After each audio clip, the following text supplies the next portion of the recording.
After 40 years, the Big Cheese Miami is still producing great Italian food. They started in 1984. Since then, they've been winning awards while being voted the best inexpensive Italian restaurant in Miami. Visit them for great food, amazing service. Witness the decades of Cane's memories. The walls are like a Miami Hurricanes Hall of Fame. The Big Cheese delivers anything on its menu or party platter menu to your home, office, or even a park for a picnic. Located at 8080 Southwest 67th Avenue, Miami. Call 305-662-6855. TheBigCheeseMiami.com, where they serve large portions at family prices. There's just one place to get our lowest payment on the new 2024. There's just one place to get our lowest payment on the new 2024 Acura ZDX, $299 a month. It's the Season of Performance event. Hi, this is Jeff Welt from Welton Rayom. Dan and I have been in business together for over 22 years. We're not your typical lawyers. When Dan's not working in the office, he's flying his stunt plane. When I'm not in the office, I'm either getting tattooed, bowling, riding a motorcycle, or going to concerts. We might not be your typical attorneys, but we are aggressive attorneys, and we'll do whatever it takes to get you what you deserve. Consultations are always free. Call us anytime, 24/7. Welton Rayom can help. If you're looking to take your RMC Fisher Island, Contractors and Custom Drywall can assist you. RM specializes in new residential turnkey, new commercial turnkey, home and office remodeling. Call them for free estimates. Serving all of South Florida, licensed and insured. Call Ray or Mike, 305-345-3649. You work hard to create the perfect atmosphere. You dream it, we'll build it. RM Contractors and Custom Drywall, 305-345-3649 or Instagram at RMC Fisher Island.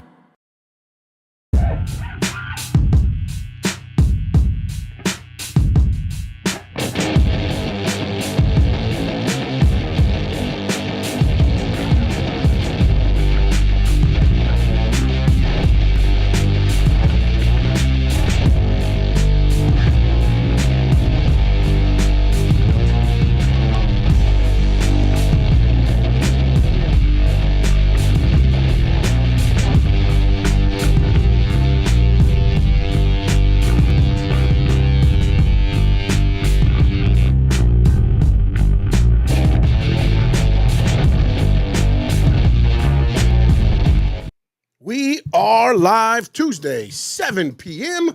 Only one place to be. It's right here, the Squared Circle Digest. I am Sean Stanley, and the man is back. Frankie Fresco, how we doing, sir? What up, what up, what up? I'm back. I made it back. Right off of the IR, man. I'm so happy to have you back, buddy. Yeah, so to give you guys a quick update of how I'm rocking this Hollywood Hogan shirt. Oh, boy. Woo, you brave. They might boo me. You brave. I had pneumonia and I wasn't feeling well. I welcomed the new year sick and it just wasn't good starting the year, but all of a sudden now officially Frankie Fresco's back. I'm healthy. I'm ready to go and I'm excited to be back here, of course, to be able to do the show with you. And you don't have to boo me just because I'm rocking the Hollywood Hogan shirt. No. Everybody else is going to boo you, buddy. You're good. You're good. Look at that. This is a pretty badass shirt. No, that was back in the time. Yes. Unfortunately, yeah. All right, so you were not with me last week. No. So I want to get your thoughts on, and we're going to start WWE first, and then we'll roll into AEW after. Your thoughts on, again, not necessarily, which we'll talk about next and things like that, but overall, your thoughts of WWE on Netflix. WWE on Netflix was good, man. I enjoyed the very first episode. I was excited of the fact that they hyped it up and it lived up to expectation.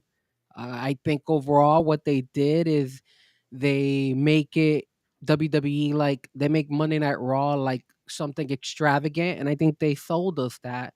And I like the fact that even though this week's Monday Night Raw wasn't in the arena where the Clippers play or anything like that, but it's still, it was still a very good show. I enjoyed it, and I like it. I like the fact that I wasn't able to catch this Monday Night Raw's episode live. So Mhm. what I had to do is I started watching it like around the 10 o'clock hour. Okay. And what you could do with Netflix is you could still fast forward through the commercials. So if you're Oh, not okay. so if you're not watching it live, you could at least watch it and then fast forward the commercials and then keep going. So for people who don't like the commercials, you could actually do that. I mean, obviously don't be on X or on Instagram or anything like that. Some people might spoil it for you, but if you want to do that, that's pretty cool. I thought that was very fun. And I like the fact that they changed it up, that they actually had like a little countdown on the top right hand corner telling you how Yeah, long the how long the commercial is gonna commercial is. be. So that I was think that was twofold too, though, because then I was like, damn, 3 minutes? Son of a. But then I was like, hey, well, at least I got 3 minutes. I know exactly when it's going to end, so I can get back. Um, let's see. Memos in and no doubts in as well. My dad's in as well. Yeah, Travis Scott. That part with Travis Scott was that's Raw on Netflix. I think I love Triple H at the end just saying he's glad Jay said no, and then Jay coming out and being like that was the hardest thing he ever had to do was to tell Travis Scott no. But overall, I thought again they've done WWE-esque stuff, right? They've pushed the envelope on the production. They've and I talked a lot about it last week. I like the fact this week it wasn't 3 hours. It was I believe the runtime was originally supposed to be 2:15, but Penta went long, so it pushed it down to about 2:30. Mm. Because everybody was like, "Oh, the backstage people are mad because they got their time trimmed." It's Netflix. Nobody's getting time cut. I think what happened was they just said, "Okay, Penta got his time. Let's just go on." And then a lot of people were like, "Oh, they took away from the women's IC match." I don't think they did. I think the women got everything they needed in there, and overall, I like what they're doing. And I think the 2:15, 2:30 is going to be the sweet spot for Raw, minus when they have what they had the first show. If they have a PLE type show, it's going to be 3 hours, I believe. But every other one, I think, can go 2:15, 2:30, and you hit your spots. Quick question. Is there any numbers out for what they did the first week compared to this week, or that hasn't come out yet? I don't know if that's out yet. I know they did 4.6 million in the U.S. last week. Okay. Now, again, I don't know what that's going to be this week. And again, I would think that it's going to drop. I mean, let's be honest here. I mean, it's one of those times where this isn't The Rock, this isn't John Cena, this isn't CM Punk against Seth Rollins. But again, maybe some of those casual fans tune back in because it is, I feel like that 2:15, 2:30 was as entertaining minus the names as it was the first week. I don't think they dropped any. There's no point in Raw. Like, I'll be honest. I watched SmackDown on USA, and those 3 hours, I was like, I don't even feel like doing it. It was putting me to sleep. It felt like it was dragging along. Well, it wasn't a good show, in my opinion. No, You could do a 3 hour show as long as it's entertaining. I thought Friday SmackDown was a little bit boring. okay, good. That It that wasn't just me because I was just yeah. like, other than the Tiffany Stratton thing, you know what I mean? It's like, Because if you look at the week before that when Tiffany won the title. the title, that one went 3 hours too, and that one was entertaining. Maybe the last match, the main event, was a little bit boring too. Because I think that was leading up to what we were going to get, if I'm not mistaken. That would have been the Raw, right? That was the first Netflix on Raw. So that main event was really just to put Solo over.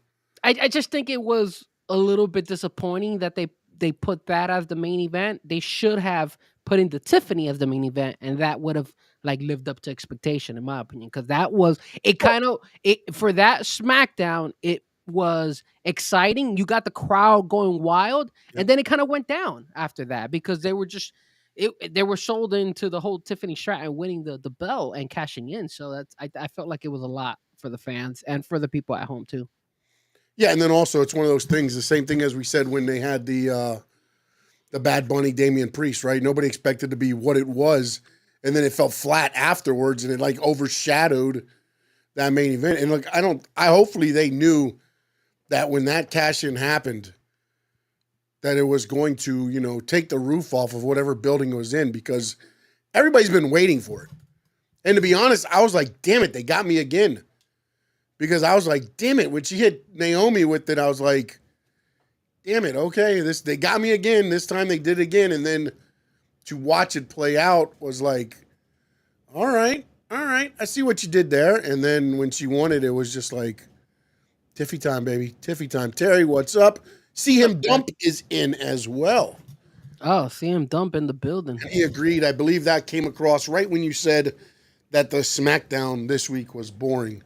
So he agreed, and I'm on that same bandwagon with you as far as that goes. Anything else on just the WWE on Netflix? I love the drones. I love the productions there. I like the Cole and McAfee team there. I ran out of room. There is another thing I wanted to discuss today, but I'll do that in the WWE miscellaneous because it's kind of just started happening in the last 2 days. And anybody that's on social media probably has an idea what I'm talking about after I say it when I talked about Cole and McAfee. All right, let's talk about the next thing. Which wait, before we go on Netflix, one last thing I wanted to mention on the Netflix. I think the Netflix overall, if they continue to do these crazy matches for Monday night, I think Monday night will be a bigger hit. Because if you notice, obviously the first one you had the whole Solo and Roman, and now this time you kind of had the street fight going on. I wonder how long they're gonna keep that going though, because you might lose some fans if you keep selling us this each and every single Monday Night Raw. And I hope they don't, but it's gonna be interesting what route they take if they're gonna continue to sell us like a big main event on a Monday Night Raw. Because remember, it's a Monday Night Raw. It's not anymore like it's not a pay-per-view. So yeah, and what's interesting with what you just said there is I find it interesting where I like I like what they're doing with everything on Netflix, but I would like to see it become more of, and this is what I think you don't want it to become, which is why I'm bringing this up. I want it to be more PLE-ish type.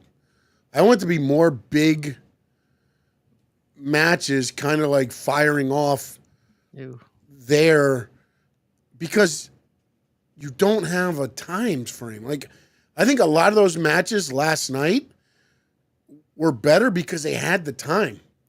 They're not cut to the TV of being stuck on USA or CW or anything else like that. It's more along the lines of we can go and have the time. Now, I'm not saying sit there and do a 45-minute Iron Man match or anything like that on there, but I think with the time you're given there, you can have more of these matches where it's Seth against CM Punk, where it's, Damian against Finn Balor. I'm not saying that they all got to be the plunder type matches, but even when you have those type, Gunther against Jey Uso, like I almost would rather see that on Netflix than on Saturday night's main events where they might have to have time constraints. You could. I think here's the problem. You might be over how would you say it? Over, like, you're giving us too much, in my opinion, because obviously Saturday night, now you have to build up Saturday night as well. And you're doing one, it looks like they're trying to do one every month, at least one every month. So it's like, it's a lot, man. It's a lot. And do you have enough firepower in your storylines and in your wrestlers? And again, keep in mind, this is as long as your wrestlers are healthy, Yeah, you're not going to run into any issues. I think that is why this can work. You know what I'm saying? Because again, they have a full. Think about this.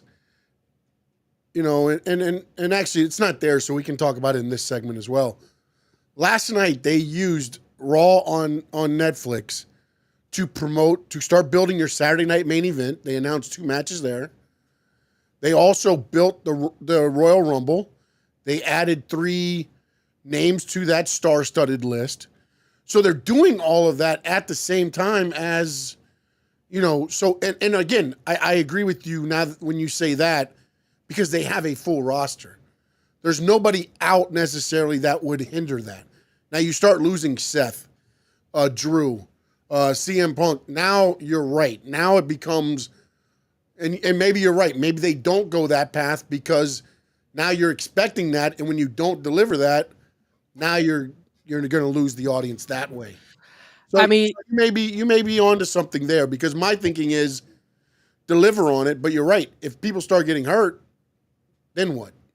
yeah, and thank you, No Doubt. Oversaturated. That's what I was trying to come across. And Straight Edge, she and Dump, he says, take off the shitty Hogan shirt off. Do you love Trump too? Sir, we're talking wrestling. We're not talking about Trump. Stay on the topic, sir. Stay on the topic, sir. He's not wearing Terry Bollea. He's wearing he's wearing Hollywood Hogan. The Hollywood Hogan, bro. That's actually the one I actually like. Hey, and he's gonna be on Saturday Night Live again. That Saturday night main event. So let's see if they boo him again. No, they're going to boo him again. The writers have already switched it over. He's going to be a heel. That's all. There you go. There you go. They're missing the point on why they're booing him, though. That's the thing. It's not like they're booing him because it's like, hey, it's Hollywood Hogan. Boo him. Yay.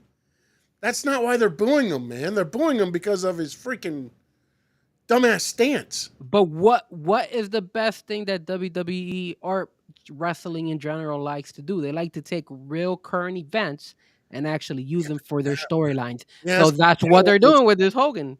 Yeah, but that one, that's a touchy situation, man. What? No, boo his ass, bro. There's gonna be people gonna boo You him. understand why they're booing him, right? Yeah, there's a lot of things that they're booing him. His comments before that he's mentioned. He's had if somebody he's never taken accountability on it. And when he went to take accountability, he blamed it on the person recording it. Here's the issue. Here's the issue with the whole Hogan situation. They weren't booing him because of Trump either. You know that, right? I mean, that's not what. No, because obviously you had Taker and you had you had all those other guys that were there who like Trump. Yeah. But here's the issue when it comes to Hogan.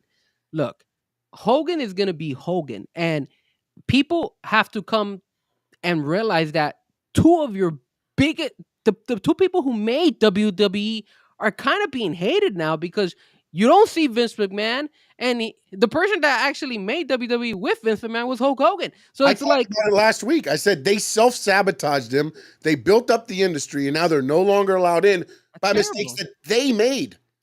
It is mistakes by they made, but that doesn't mean they can't correct it. I don't know about Vince, but I do think Hogan can still correct it. He's never taken accountability for what he said. He's a heel. He's not supposed to. Oh my goodness, bro.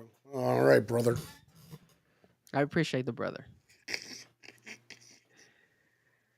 Yeah, Frankie, what the hell, man? Your vacation has gone for too long, bro. No, again, Steven, I appreciate you giving me a shout out. I was under the weather. I've been hurting. I went to the AEW event, and we could talk about this in the miscellaneous AEW event. I could tell you a little bit of how. We are, because I got it written down to get your take on. I wanted to do it last week because I talked a little bit about World's End, the card, but then I want to have your influence on actually how everything kind of played out. You ready to move on, or are we good now? Let's move on. All right, and by the way, welcome in Steven Gonzalez, Straight Edge, CM Dump is in now, AKW Beats in. I think we hit everybody. Steven Gonzalez, I think. I don't know, did I skip him? Did I say him? No, it's Straight Edge. CM Dump came with some hostility today on the chat board, bro. It's crazy, bro. Straight Edge, chill out, man. You're drinking too much Red Bull out there, bro. Wow, man. It's taking some hostility up on me. Yeah, man. You welcome me. You. That's an amazing way to welcome me back to the show. Jesus. They love you, man. They love you. I didn't realize you were loved so much. Jesus. I might have had shit out 2 weeks if I'd known you were going to get this much love coming back. You call that love? Straight Edge just taking shots at me. He's telling me I'm sniffing. Dumping on you, man. He's dumping on you. He's saying I'm sniffing CM Punk's balls, bro. I mean. All right, last night, a long-awaited, anticipated, as WWE and Michael Cole said themselves, the worst kept secret in pro wrestling. Penta made his WWE debut. And apparently what I didn't know was San Jose, his hometown now.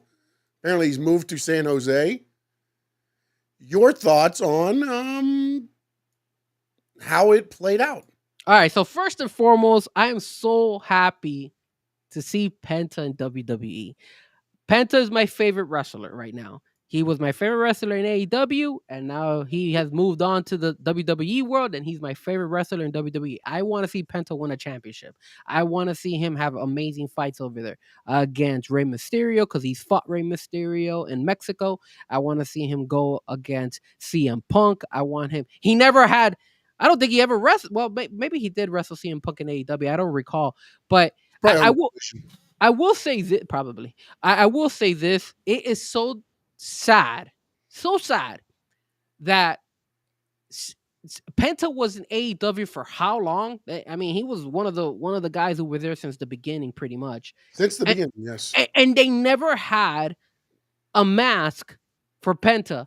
And before they even announced Penta debut on this Monday night, they were already selling his merch, and WWE already is selling a Penta mask, which I already bought, of course. $75, but it's a well worth, a good investment. A Penta mask. So one of these days you will see me wearing the Penta mask. But it's just disappointing to see how, sometimes some wrestling organizations fall a little bit short. But I'm happy. I'm excited for Penta. I think he did a great job against Chad Gable. I think Chad Gable was always a beast when it comes to wrestling.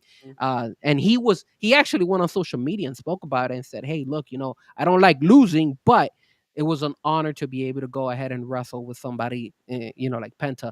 There was a little bit of a botch here and there, but again, I was a little bit surprised about how much they allowed Penta to do. Yes. The chops, the flips, and all that stuff. I thought they were gonna kind of slow him down a little bit and tell him, hey, we don't want to see all that. But hey, man, if he can continue to do that, because that's Penta, the chops, the 20,000 head kicks and all that stuff. I mean, that's all Penta. Penta does that all the time. So I wonder if they're gonna keep doing that. And I know I'm going in a tantrum here, but No, go, man, go. What he said in Spanish was amazing, because I will say something, man. It's hard for a Mexican, and I'm not from Mexico. I'm not from Mexican descent, but it's hard for wrestlers, especially Penta, who has done a lot. I've followed Penta even before AEW, and for him to have made it all the way to the WWE, it really shows the hard work. It really shows that the effort and the time, and it gives a positive spin to all you negative haters on the chat board or watching or anything like that.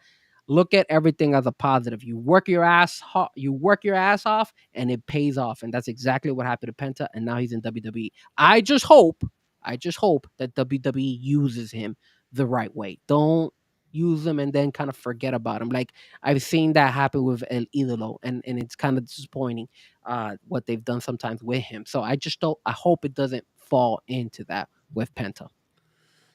Yeah, and here's the other thing too is WWE has looked for a star to get them over in Mexico. Rey Mysterio Jr., of course, is a legend there. They tried it with Alberto Del Rio, didn't work out. They've tried it with Andrade, hasn't worked out. But to me, Penta brings something different, man. Hope so. It's like the passion that he brings just exudes out of him. And he wants to, like, it's like he wants that brass ring of, I'm going to lead us into Mexico. You know what I'm saying? Like, it feels different. This Penta feels different. And you got Cody Rhodes on the WWE side. So I know Cody knows Penta's potential. So they all know Penta's potential. Yeah. I mean, Rey Mysterio's talked about it. A lot of those guys, the fact that Chad Gable came out and said what he said tells you what they think of Penta. And Rey Fenix too, because again, Rey Fenix was supposed to be right alongside Penta, by the way. Yeah. But I think they do see Penta as that bigger star because of the different things he does. You know, he gets the darker mask when he gets a little bit more evil, or you know what I'm saying? Like there's merchandise galore you can do with him. There's just, and when you watched it last night, the promo, like why would you not let that guy talk in AEW? Why did he have that guy Alec? I'm all for somebody having a job and everything else. But damn it. I mean, when he's talking, like I was like, I'm not gonna lie to you. When they first brought in the interview to do, I was like, oh, this might be a miss. You know what I'm saying? Because I don't think I've ever heard Penta talk. I'm not gonna lie to you. I was sitting And there, that's sad. But I've heard him do the serum, you know, his thing that he always does. I've heard that a million times. But I've never heard him actually do like an interview. And then when he got the microphone, I was like, damn. And then he's pouring his guts out. He's thanking his family, thanking the people. His daughter's crying in the front row. You got jackasses on social media going, oh, look at all these people crying for Penta. It's his freaking daughter, man. Like I don't get what the hate's for. Now, oh, Penta goes to WWE. Now he can't be liked by AEW fans. When he was in AEW, he wasn't like, it's like, bro, like, can't you just enjoy what the hell you're watching? And I got the vibe that his daughter was also like, I think she knew everything that Penta has gone through. Yeah. And now he officially made it, bro. Like he's in WWE. Like you made it to the big show. Well, You remember, could- she's training. She has a outfit just like his. They came to the ring in AAA together. You know, it's almost like the Dominic Mysterio in a way going on right here happening with her. And you just mentioned it. Imagine the matches you could create. Dominic Mysterio versus Penta. Yeah. Great matchup. Oh. Rey Mysterio versus Penta. Those matches are all like, dude, you if you really could sell this, it's just like I said, I just hope WWE knows how to use them. I hope they, and granted, I know Rey Fenix eventually is going to make his way over. I'm kind of, you know, want to know something, Sean? I'm kind of happy that Rey Fenix didn't make his way over immediately because I think they would have sold them as a tag team instead of singles.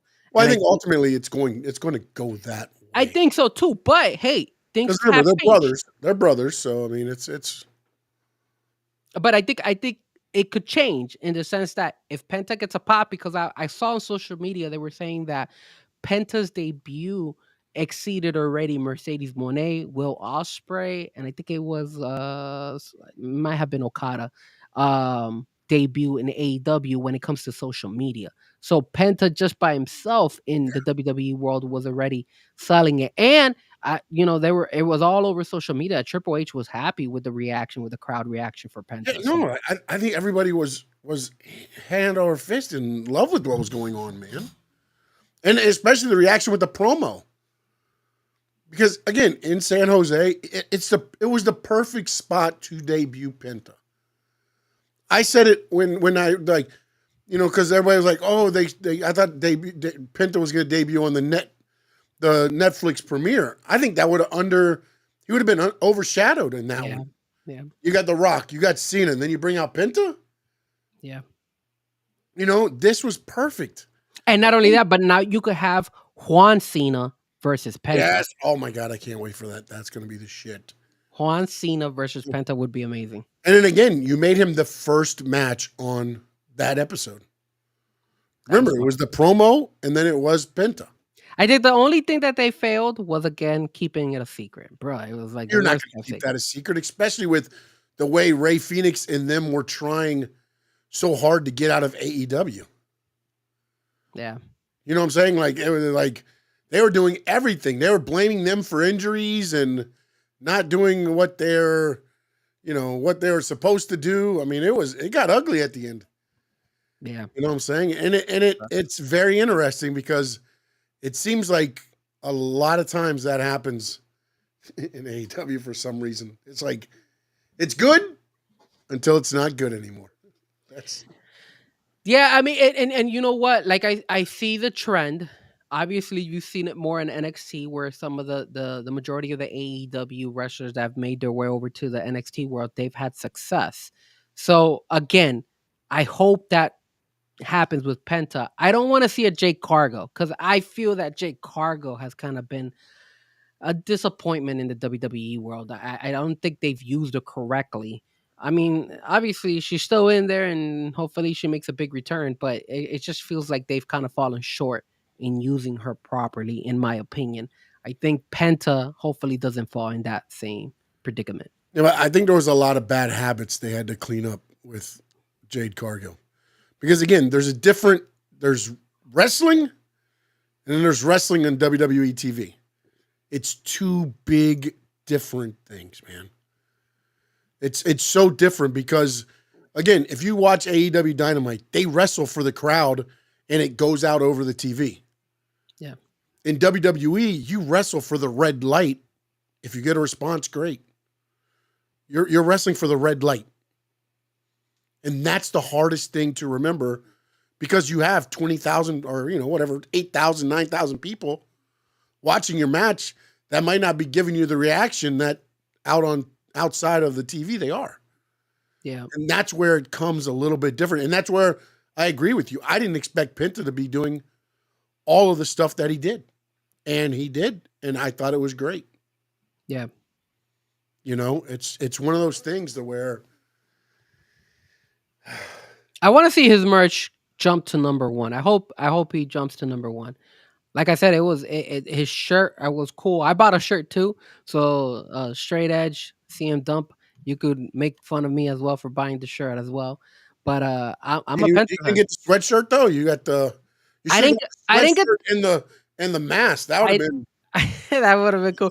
I didn't get the sweatshirt because I like where it says Penta in the front, and they didn't have that on the sweatshirt. You had his face and then Penta on the back. So I was like, oh yeah. You don't wear another man's face on your chest.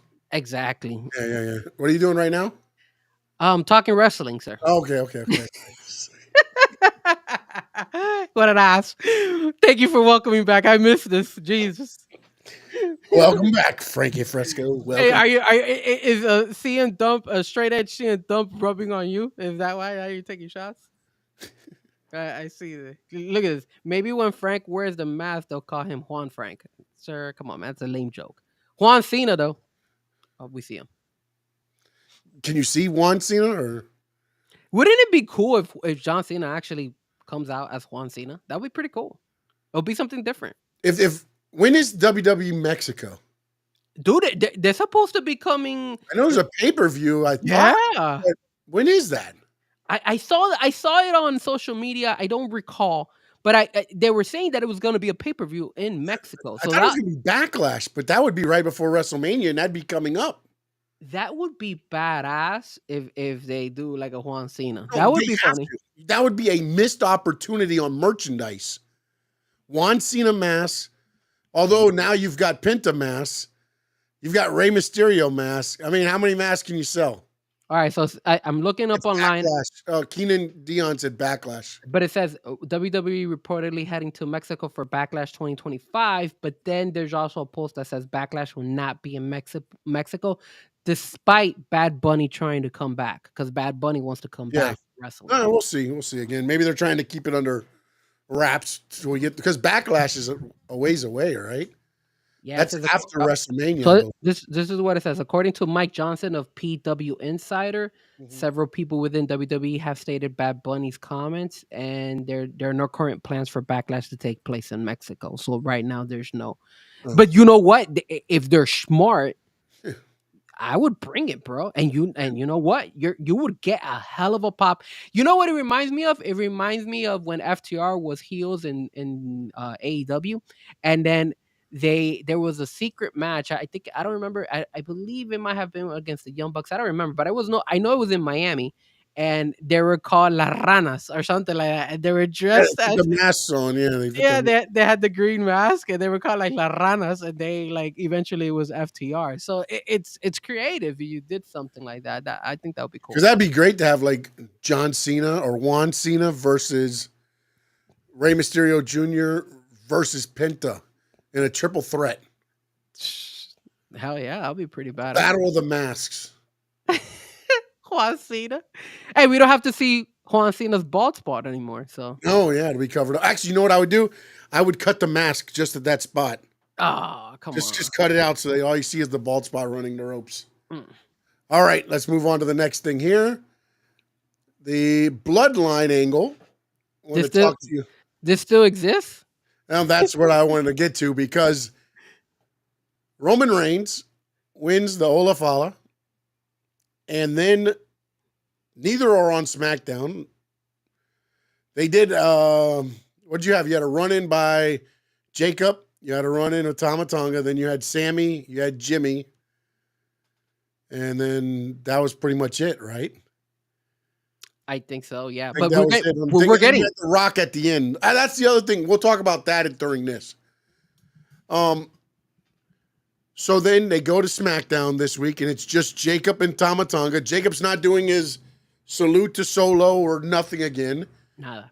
Almost similar to what happened when Roman lost. Solo kind of, the enforcer kind of took over that role. So is that leading somewhere? And then the other part of this is, with everything that they've done to promote this bloodline angle the way it was, to watch what happened on the opening Raw on Netflix was a little bit baffling. I get it that you want to have, the member of the board, Rock, come out and do all the welcome to the fans and this and that. Then you congratulate Cody. You congratulate Roman. Then I'm like, okay, all right, they can do that. But then he's got to come out and somehow interfere or something with the Olafala match, the tribal combat.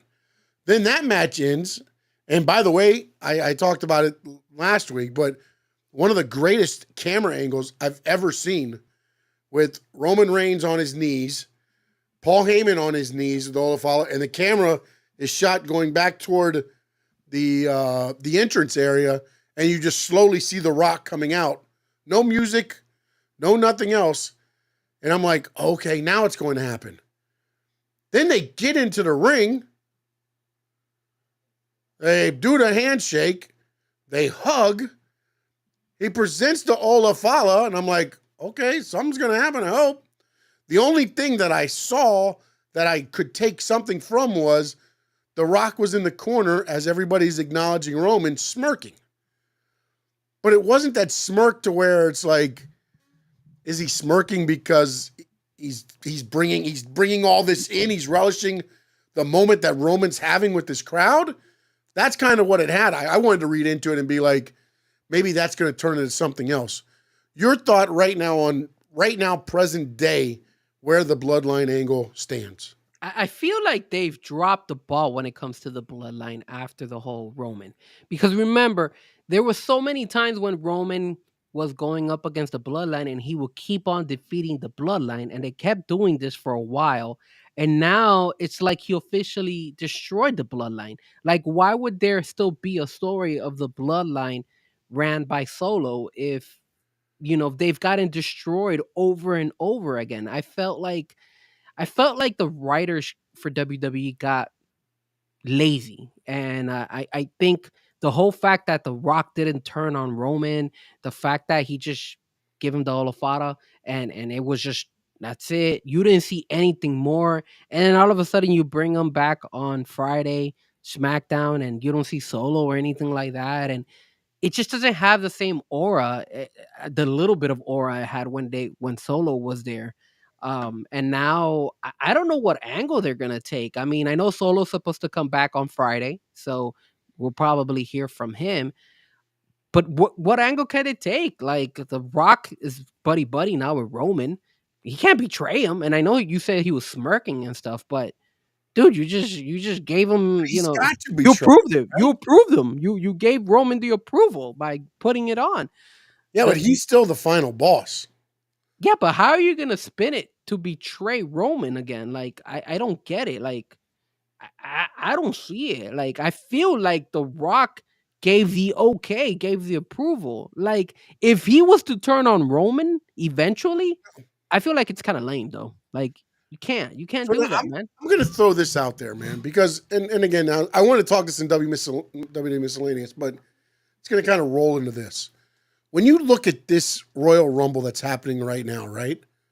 You've got CM Punk in it, Drew McIntyre, Roman Reigns, Seth Rollins, John Cena right now. Those 5 stacked, right? I mean, that's not even including the other 25, whoever it's going to be. To me, one of those 5, I'm holding up 10 fingers, I don't know why. One of those 5 should be the winner, right?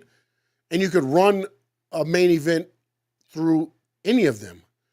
But now here comes again, this is where I become fantasy booker, Sean, and like, I think something or hope something happens. It's never going to happen. So what happens if Roman Reigns wins the Royal Rumble? He gets the main event at WrestleMania, right? What did CM Punk agree to when he said he would team with them in War Games? I believe Paul Heyman owes him a favor. Paul Heyman owes him a favor, and he says, Paul knows that I've always wanted the main event WrestleMania. Yeah. What happens if Paul Heyman and the final boss can somehow screw Roman Reigns out of that and put CM Punk in there? See, but the thing is that the storyline hasn't shown us or given us any reason to assume that they're gonna screw Roman Reigns. That's the problem. No, it hasn't. But then they should have if they're gonna screw him, they should tease it to us. But haven't they? When you had them, they haven't said what CM Punk's favor was. They've hinted, because when asked about it, he said Paul Heyman knows I've always wanted to main event WrestleMania. They've never said that that's what the favor is. That's what it's kind of been hinted at. But could that restart the bloodline angle if Rock is the one to kind of, as the final boss, take Roman and that shot at becoming the heavyweight champion? But where does that leave? Where does that leave Tongaloa? Where does that leave? Oh, we got to figure out, like, Tama Tonga and them. Like, I'm interested to see what happens this week on SmackDown, because they haven't ever said that. They haven't done a acknowledgement ceremony for the new tribal chief. No. Are they going to have to fall in line with Roman Reigns? And how can they acknowledge Solo if he doesn't even have any more Solo's done. Solo's going to have to fall back in line. To me, that if you want to go, if this happens in real life, I got to believe, one, I don't know if it's a fight to death or not, so I don't know about all that. But if that guy becomes the tribal chief, you fall in line. You listen to that guy, right? He becomes the boss. What about if they turn on Solo? Do you think that would work if they turn on Solo? Tongaloa and all those guys decide to turn on Solo because he wasn't able to deliver and he failed them. Do you think? But obviously, if they turn on Solo, that means you're making Solo a baby now. So it's different. But I'm saying, I don't. Well, I don't the know. interesting is, does Roman then save Solo? Who saves Solo? Jimmy? Yeah, because Jey Uso came out last night and said, "I'm done. Bloodline's behind me. Drew McIntyre's behind me. I'm looking right at you, Gunther." So it's not going to be Jey. No. Sammy got pinpointed by Seth as, "Hey, great job. You got Roman back to being a tribal chief." And what does he do? Now he's going to go back to win the title. And now we're right back where we started. Left him speechless. Now, so that's where I don't know if they do the turn on him. Roman would have to be the one to save him. Yeah. And then obviously bring in somebody new, which.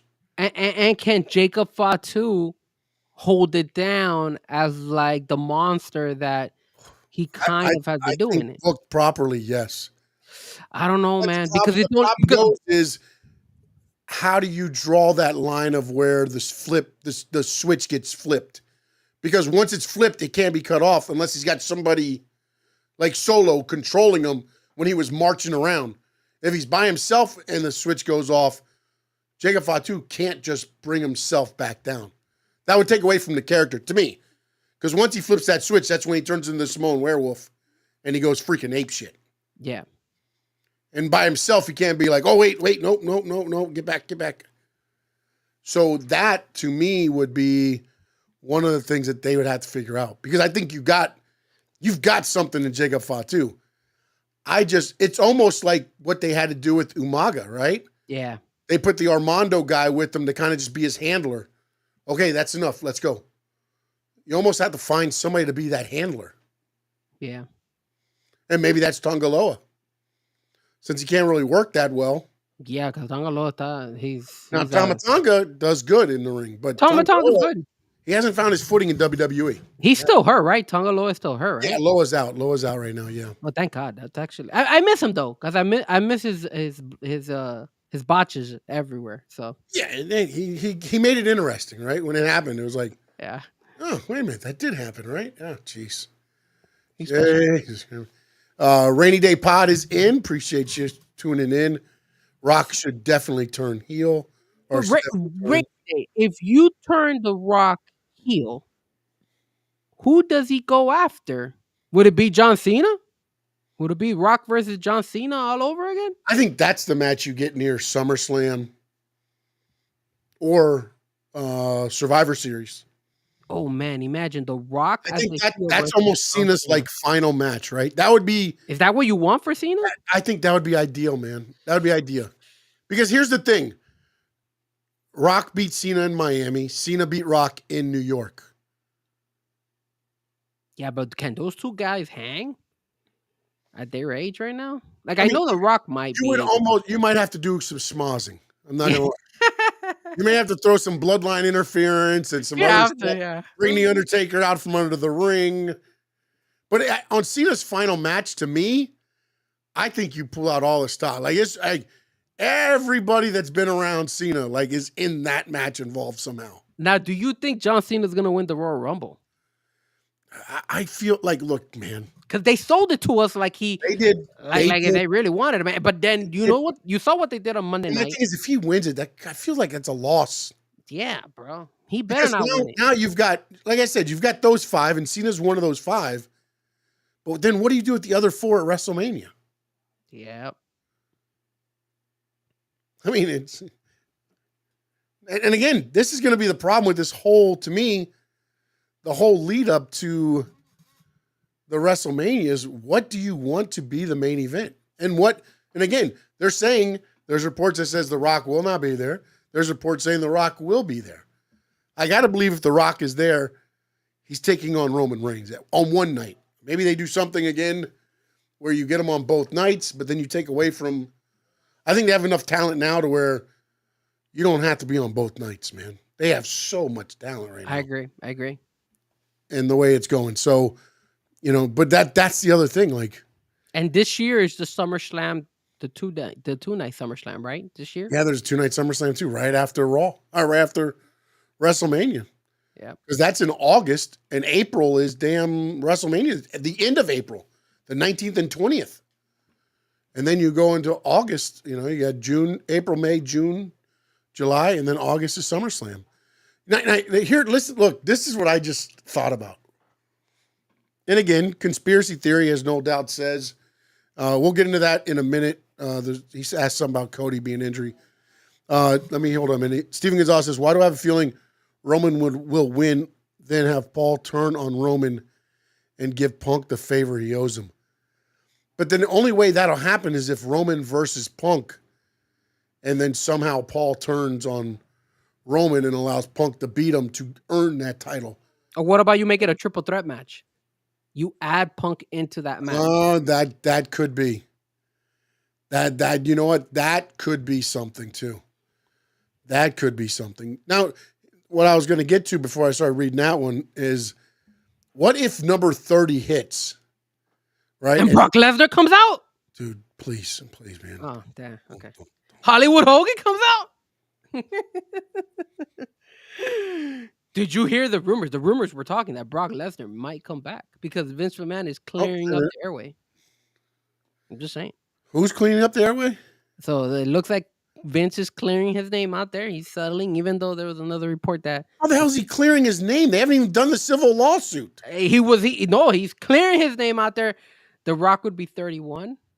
No, I was going to say number 30 hits, and you hear, if you smell what The Rock is cooking. Nah, man.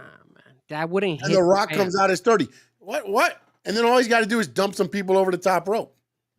It would be amazing. Either Brock Lesnar or Bill Goldberg Oh, song good pops God out. Almighty! Just frickin' shoot me now, man. Dun, dun, dun, dun, dun, dun. There you go, Brock. I mean, we got Brock, we got Goldberg, we got just bring them all, bring all of them back, bro. Bring them all back. One of the old geezers in there, bro. And Bring Finch it. Post, thank you for. I saw you in there a couple times. Don't know if I said thank you for joining us on the chat. If Goldberg or you know what, I mean, not necessarily. If Goldberg shows up, I might stab my eyeball. But then Not gonna lie. you'll be missing out. So No, I won't be because I won't have to see it. I hope they put Goldberg If versus Goldberg Gunther. comes running to the ring, I hope he does a Titus O'Neil. That's messed up, bro. You know what they need to do? They need to put Goldberg versus Gunther. But we're still talking bloodline, so keep going. Sorry. No, that's good, man. We're kind of done. What about if you bring Goldberg and add him to the bloodline? Oh, yes. He could take over Tongaloa's spot for botches. Let me run head first into a pole. Oh, hey, that hurts. Hey man, they added Bronson Reed to the bloodline. What happened to Bronson Reed? Is he's still hurt, right? Yeah. No, he blew out his ankle, man. He landed on his ankle off the top of the cage, almost like what Copeland did, but his was lower. But you see how much talent they have. It's insane. Oh, it's too much. When you look at it, that's why I was like, this roster is just stacked. It's stacked, man. It's stacked. It really is. When you look at the depth of it, as long as you said, as long as everybody doesn't get hurt or injury starts stockpiling, because you still got Braun Strowman who's been out with this flu for 2 weeks, 3 weeks. He came back as a monster and then boom. No, Vince didn't settle his civil case. For $1.7 million. Thank you, no doubt. Paid off his fines from the SEC for stealing money and giving the hush money to people. He had to pay $1.3 million back to the WWE, and he paid $400,000 in SEC fines. That's why he's clearing his name up. The civil lawsuit is still ongoing. But yes, but he's paying off these things, which is helping his name. Why is it helping his name? It's the money he stole from the company. He stole the money to pay off to keep them quiet. I don't understand why people do not just go ahead and allow this Vince McMahon storyline or Vince McMahon true life story to kind of like push it to the side. That way we could finally officially get Brock back. Because we don't care about Vince right now. We care about Brock Lesnar. That's just me. People want him. I don't care about Brock Lesnar, honestly. Do they need Brock Lesnar right now? I don't think they do. Imagine the Royal Rumble, the 5 last people in there. We eliminate Juan Cena because we don't like Juan Cena, but we have Roman, we have Brock Lesnar in there. You know the feud between those two, amazing. CM Punk, you have Seth freaking Rollins. Stacked, baby, stacked. That's all I gotta say. Stacked ending. And imagine if Roman is in the Royal Rumble, right? And then number 30 hits, and Paul Heyman is out on the ring, obviously supporting Roman Reigns, and then the Brock Lesnar music comes out. Can you imagine? They got to put the camera right on Paul Heyman and see his reaction and be like, "Oh my God, what's going on?" And now he has to choose between giving favors to Brock or giving favors to CM Punk. No. Roman Reigns. Here's what I think happens. Watch this. Paul Heyman owes CM Punk the favor of the main event at WrestleMania, right? Oh, Brock versus CM Punk? Shut the hell up. That would be the main event for day 2 of WrestleMania. No. Brock versus CM Punk. Listen to this. Okay. Your boy Brock becomes number 30. That's the only way I'll let this happen. Okay. He comes into the ring. It's Roman, CM Punk, and Brock Lesnar. Brock Lesnar goes right after Roman or whatever. They're doing something. They eliminate Roman Reigns. Now it's CM Punk and Lesnar. Lesnar looks at Paul Heyman, leans over the top rope, and leaves. He was the insurance policy to make sure Roman Reigns did not win and CM Punk got the main event. Wait, but hold on. I'm not going to lie. And excuse my language, that seems like a little bitch move, bro. Brock Lesnar wouldn't do that. That seems like a little bitch move. You don't do that. You don't give it away. I don't know about all that. I like the idea for a minute there, but I don't know. That's a little bitch move by Brock Lesnar. I'm just saying. Why you gotta put Brock Lesnar like that? Why you gotta make him seem like, yo, he's just gonna quit on that match instead of him? I'm making him the insurance policy. He is, but the insurance policy also costs him a main event at WrestleMania. Is he willing to do that? He doesn't need to be the main event at WrestleMania. That's right, because Brock Lesnar is the man already. So you're absolutely right. Good point. It was so much better last week. It really was. For me. Finspo says, isn't it ironic that AEW signed away everyone they could, and yet WWE still has probably their best roster ever? Yes. It's insane, dude. Insane.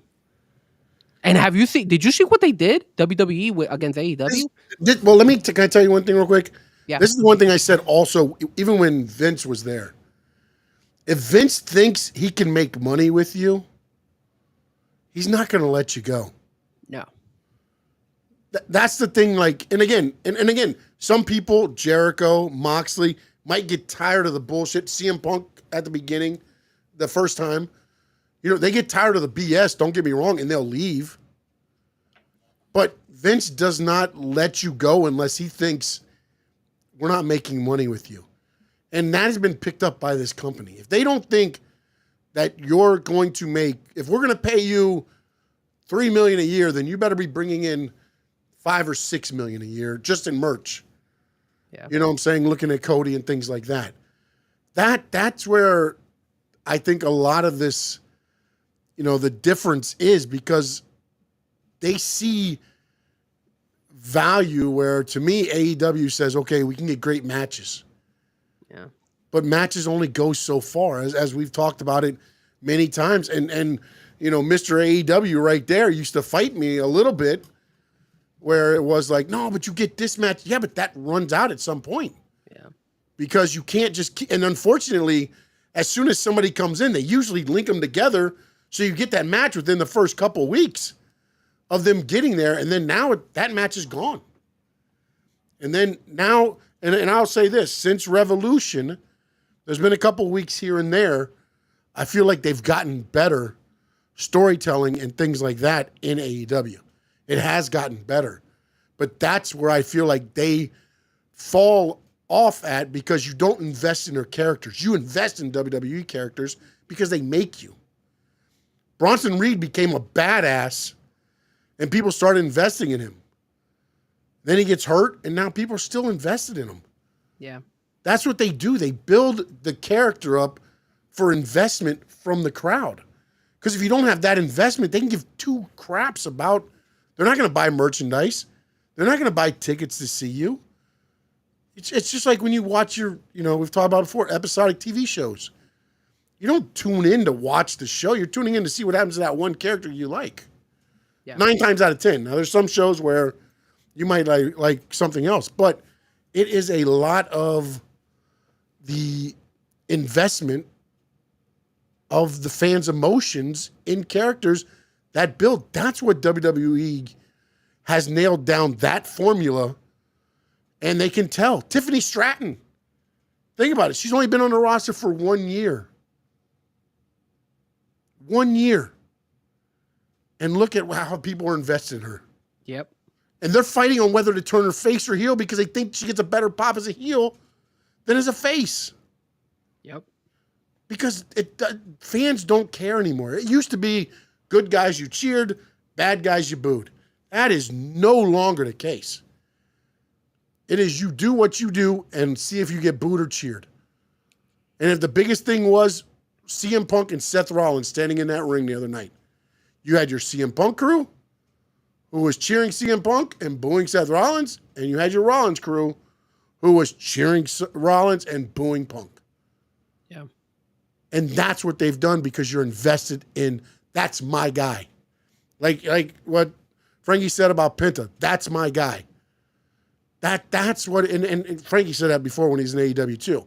But I'm just saying, but that's what happens is you start getting invested, and it's like, that's my guy. That's the guy I'm cheering for. And you're going to follow him everywhere. My Penta mask, baby. My Penta mask right here. Look at that. Classic. Yeah, Finn's Post nails it. The dream match AEW model didn't stand a chance versus. But see, the other thing too is, look, WWE's got years and years and years ahead of AEW, okay? And I get it. There's some people in AEW that's been around wrestling for years and in WWE and everything else. But, you know, they thought they could do something different. It worked at the beginning. It did. It was working. But there was a disconnect somewhere and between some people. And I believe one of those people was one of the people that No Doubt said is the conspiracy time. Is Cody actually hurt? And are they working towards putting Cody off the show for medical? So, you know, I think there was something. There's a rift between Cody and Tony Khan, which they both agreed never to talk about. But when you hear Cody talk, what does he say? I always believe in what my dad did, which was build characters and make stories. Yep. And I believe that was what he wanted to do and continue to do at AEW. And I believe Tony Khan wanted to go with, well, I can sign all these people and take them away from New Japan and AAA and bring them here. And we have these dream matches and it's going to draw. And it does. They do pay-per-views probably as well as, if not production-wise, but match-wise, as well or not better than WWE. Yep. They deliver on pay-per-view. But again, that's because it's just wrestling. There's no stories. It's the finish of stories. It's the blow-off of stories. But because the wrestling is so good, the pay-per-views deliver. So that's where we're at. And then the Cody being injured, I think that's just to build up for the Royal Rumble match. I can't think that. I have to look into it. I'm not going to lie to you. I honestly haven't heard a lot about a Cody injury. Did you, Frankie? No. So I'll have to find out. I'll have to look into that, no doubt, and see what exactly that is. All right, time to move on here since we've I want to talk this, Frankie, the women's division. The only reason I want to bring this up is because I was watching I watched NXT last week. I only did a little bit. I did like a 55-minute show last week, so I was able to jump in right at the start of NXT. And I found it amazing to me that on NXT, they started first, of course, the Julia and Roxanne match. That started it. That was the first match. Then that went for almost a half hour. Then they brought out a fatal four-way, which Stephanie Vacour won. And almost the first hour was nothing but women wrestlers delivering. And then I was like, damn, that roster's kind of stacked. Because I don't think Zyria or whatever name wasn't even involved in that. And then I looked at it and I'm like, man, look at the main roster as well. The WWE women's division is stacked. Is it the Monday night? Who do they got on Monday night? They got, because I see that they're like cross people right now. NXT is stacked. I can tell you that right now. Yeah. You're absolutely right. NXT, that show probably, I would say at least, it's a 2-hour show. I would say like at least an hour and 15 minutes were just dedicated on women wrestling. And then the other 40 minutes or 45 minutes was on the men. But on the Monday Night Raw side, because you're seeing the same faces. That's what I'm noticing though.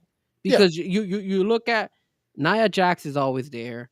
But I'm just saying, Morgan, in general, if you were to take some of them women from NXT and advance them up, I'm saying you got so much. There's so much as a roster that you can do. I'm not saying like that the Raw is by itself is anything, but when you look at the WWE women's division as a whole, there's a lot, man. NXT is stacked with women, bro. And that Julia versus Roxanne Perez match was a great fight. I like the fact that dealing with Chase says Raw's just Rhea, Liv, Damage Control, Lyra, Zelina, Pure Fusion Collective.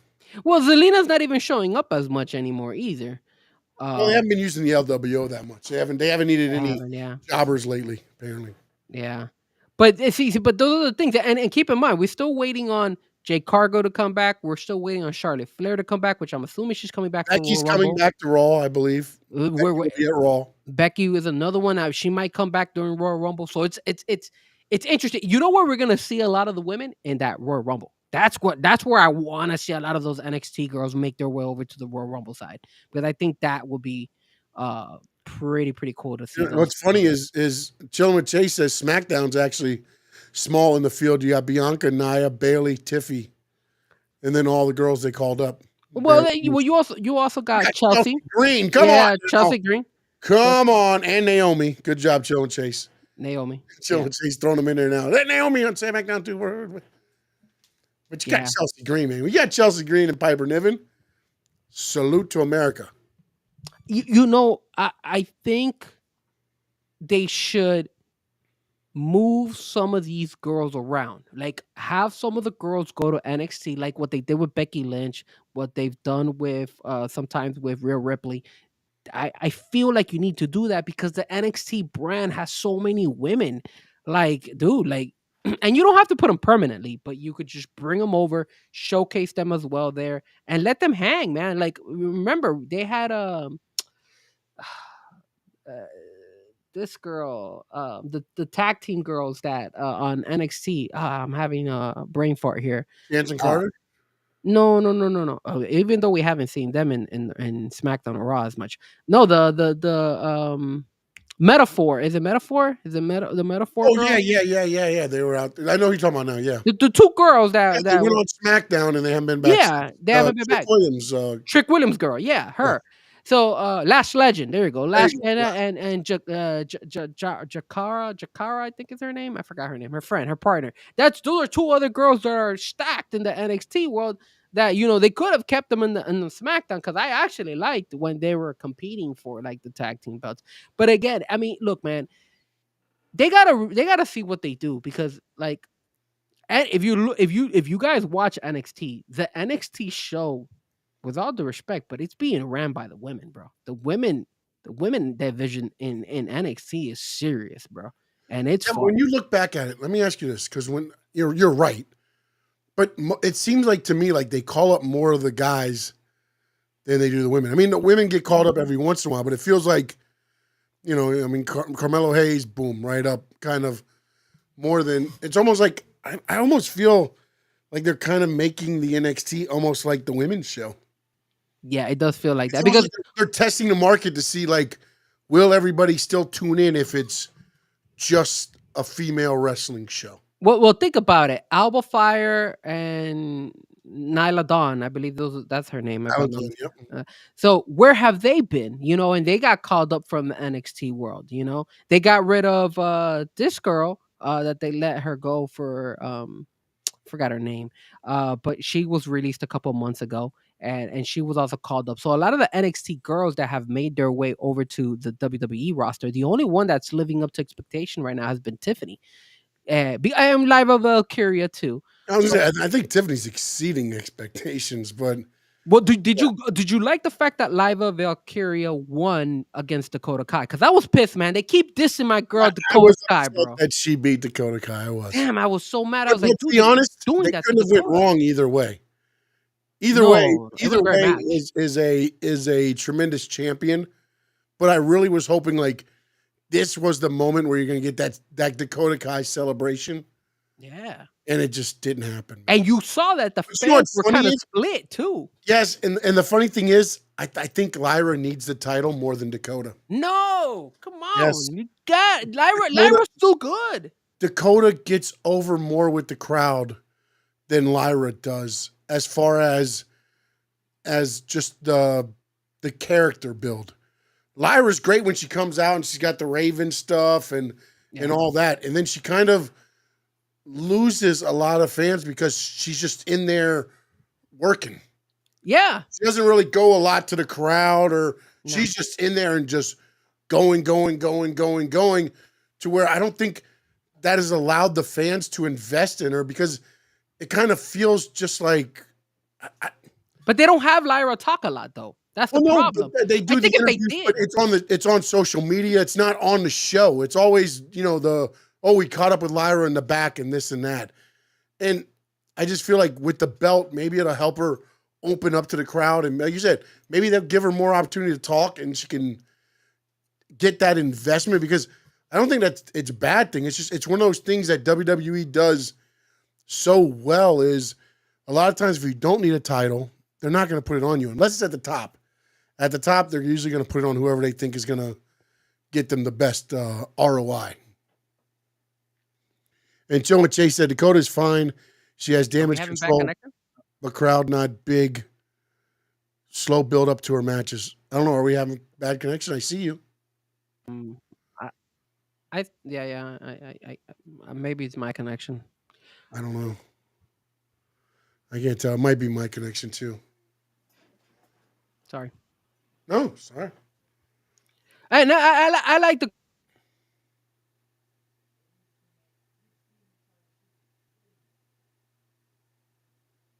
Did I lose you? I'm not hearing you anymore, Frank.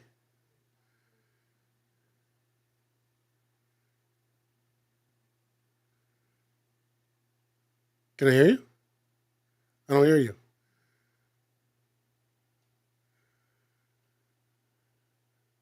I have lost Frankie Fresco.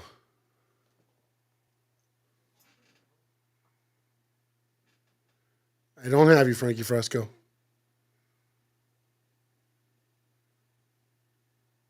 Man, hold on a minute. All right, I'm going to try to flip and see if this takes over. Get rid of this card. All right, let's finish up with what we were talking about WWE. All I see is your hands moving, no words coming. Is it me? Chat, let me know. Can you hear me? Am I being seen okay? Is it Frankie? Let me know which way you can see it. Frankie just sent out, can you chat? Can you hear us? And we wait. Sean is okay. It's all you, Frankie. It's that damn shirt. Get it off. You can't hear me? Chilling with Chase. Everybody can hear me. Everybody can hear me. It's your fault, Frankie Fresco. You in that sorry-ass Hollywood Hogan shirt. Everybody's saying you probably have to refresh. I'm going to drop you and then come back in, all right? And then we'll start the AEW talk. You want to drop and join back in?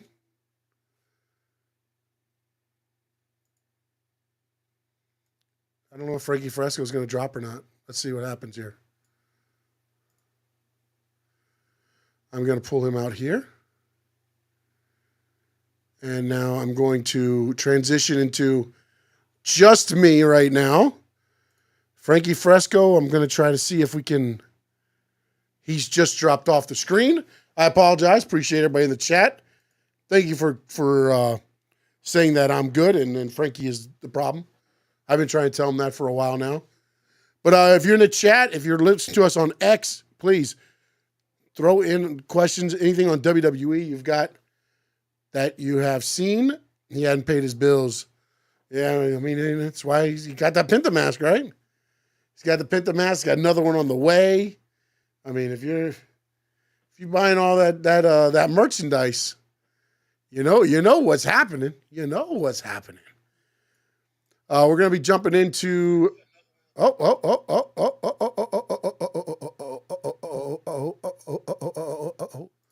on. We're gonna be finishing up WWE here in a minute, and we'll be throwing on to AEW. I just got to get Frankie just popped back in, so I got to get the screens properly maintained here.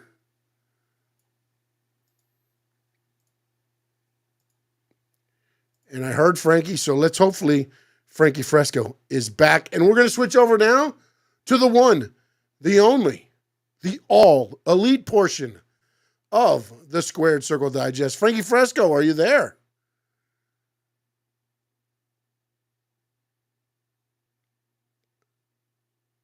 I hear him typing.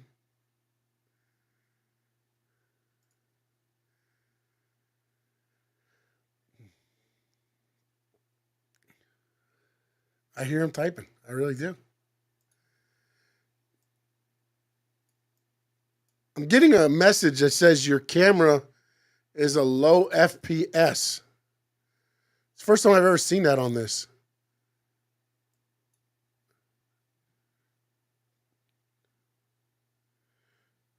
Frankie, can you hear me now? Wow, this has been... So now we're trying with the video off. Frankie, you talking? Oh, hold on. He is offline at the moment. So I'm going to start talking. We'll see what happens when he joins us in. Frankie, somebody's saying you may have to restart your whole system. Oh, Do this. I hear you. Are you back?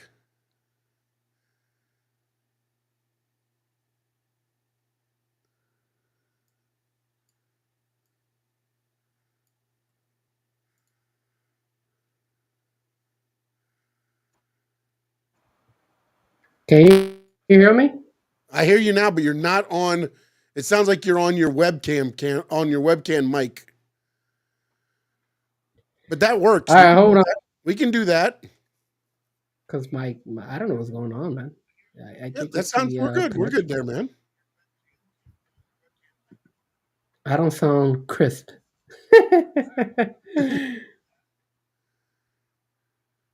Your microphone has now it died again. What the hell's going on here? Well, I still got you. Steven Gonzalez is saying you used up all your data plan.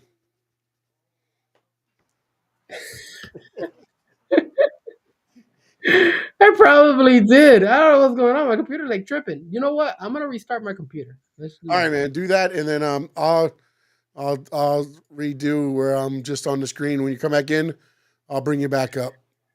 Okay. All right. I'm gonna start talking to AEW though. All right. See you in a little bit.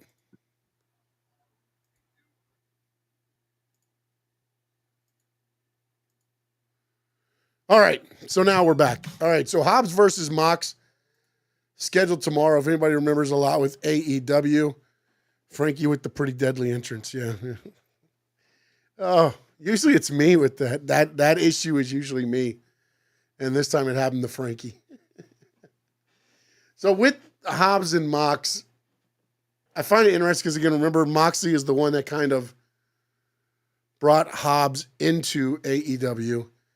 And what was interesting to me with this whole situation is, to me, Hobbs, minus the injuries, should be in the main event picture. I don't think so, no doubt. When you look at Hobbs, he's got the size. He's got, the skills as far as wrestling.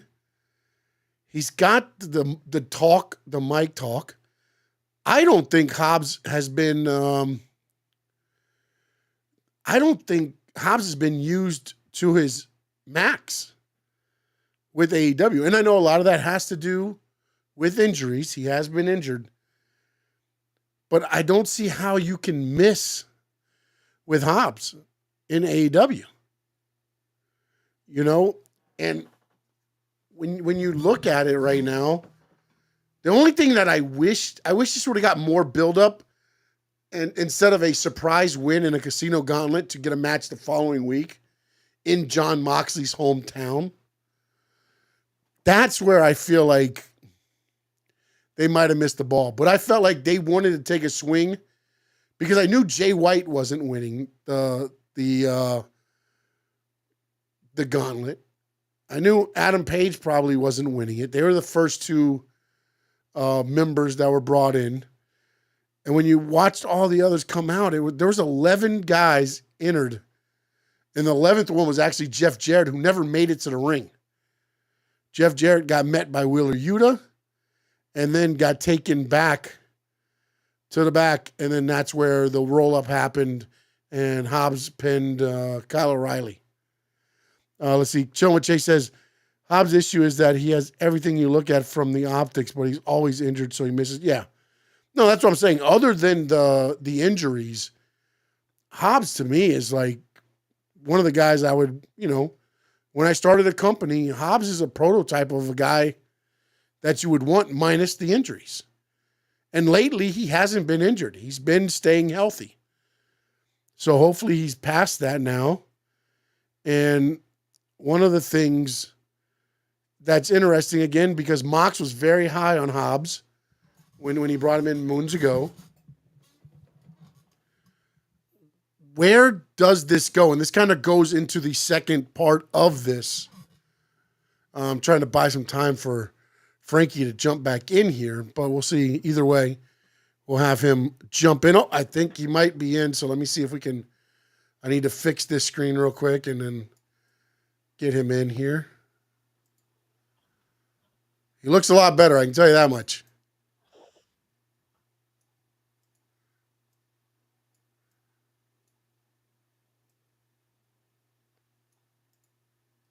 A lot of work to this.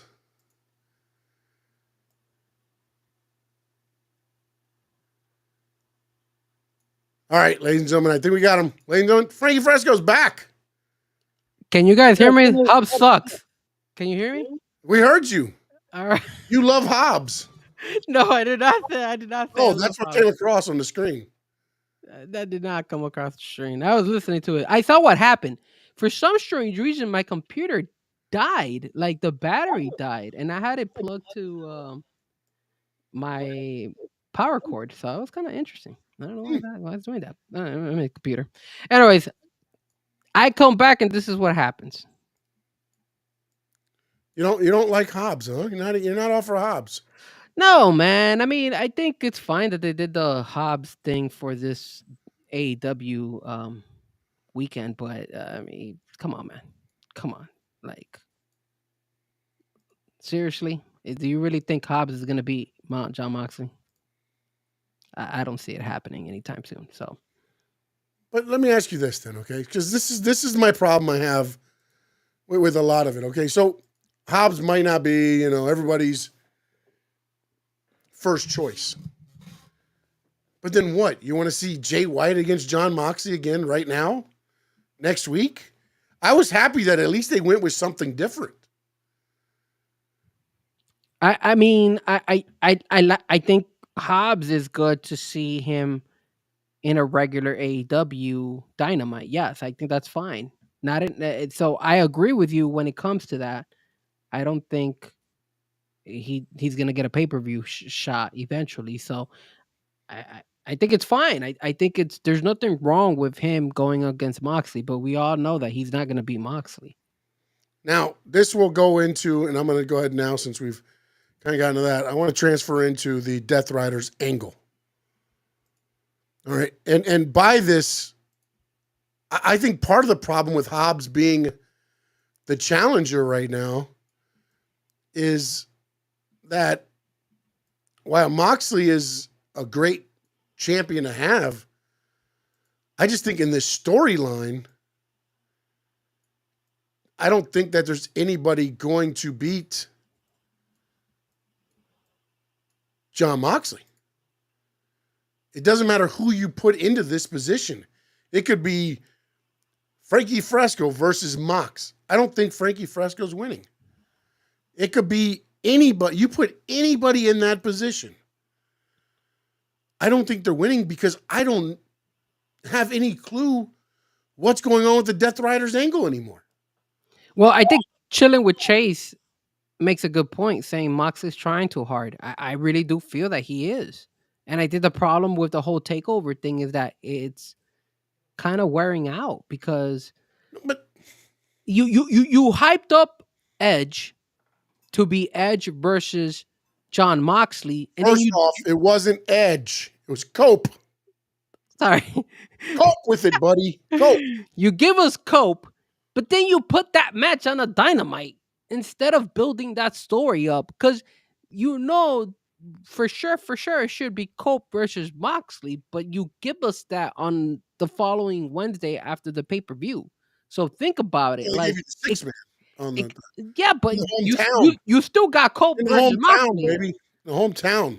But you still got Cope. You still got Cope in there. And the problem with that is it kind of loses steam. And then all of a sudden you got Cope and FTR going against the learning tree, so you kind of divert that over there. It's like I see them trying to do storylines. Yeah, Moxley doesn't work Saturdays. So it's like it just seems like they're having a hard time finding an opponent for Moxley. For the Yeah, love of I God, don't think they know what they want to do with it.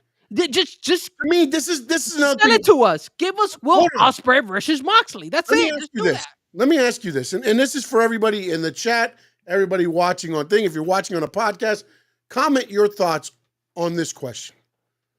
John Moxley beats Bryan Danielson. They try to kill him. They try to murder him on pay-per-view, Literally. right? Yeah. They take his belt, they put it in a case. Okay? That right there tells me they're going to present it to somebody. And then all this is now is I haven't seen the AEW title in 4 months. All I've seen is this damn case. Have you seen the AEW heavyweight title? No, I have not. So, like, why? I don't feel like they had a good plan on what the hell this angle was. Because to me, and I get it, I'm not saying it had to be Shane McMahon. I'm not saying all that. That would have been perfect. That would have been like idea. They dropped the ball with that. That And would've we'll been- talk about that. That would have been idea to have it like presented to a desk, and then they pan up and it's Shane McMahon just smiling with a shit-eating grin or something like that. But my problem is you had, to me, now it feels like you have no idea what the hell this story is. They do have they do have an idea, and it's the next person on the topic. Jeff Jarrett, baby. You're gonna go ahead AEW and sell us Jeff Jarrett versus John Hold on Moxley. a minute, man. Let me go back here. This is where I'm saying they don't know what the hell they're going to do. Because at first it was what? Orange Cassidy's Mr. AEW. Then it was Jay White is going to help. Then Hangman Page is in it for his own personal benefits. All of them lose. And then Darby Allin crashes into a car, gets out, says he wants them. And then all of a sudden, all that's forgotten when FTR and Cope return. Because that four-way at the pay-per-view, for as good as that pay-per-view was, I thought the main event was just, let's get 15 minutes in so we can bring Cope and FTR out. I agree. It felt like It felt short. there you go. To me, it feels like they don't know what they want to do with the Death Riders angle, and they're afraid to make a decision that might harm it or that might take it to the next level. It feels like they had a good idea for a moment.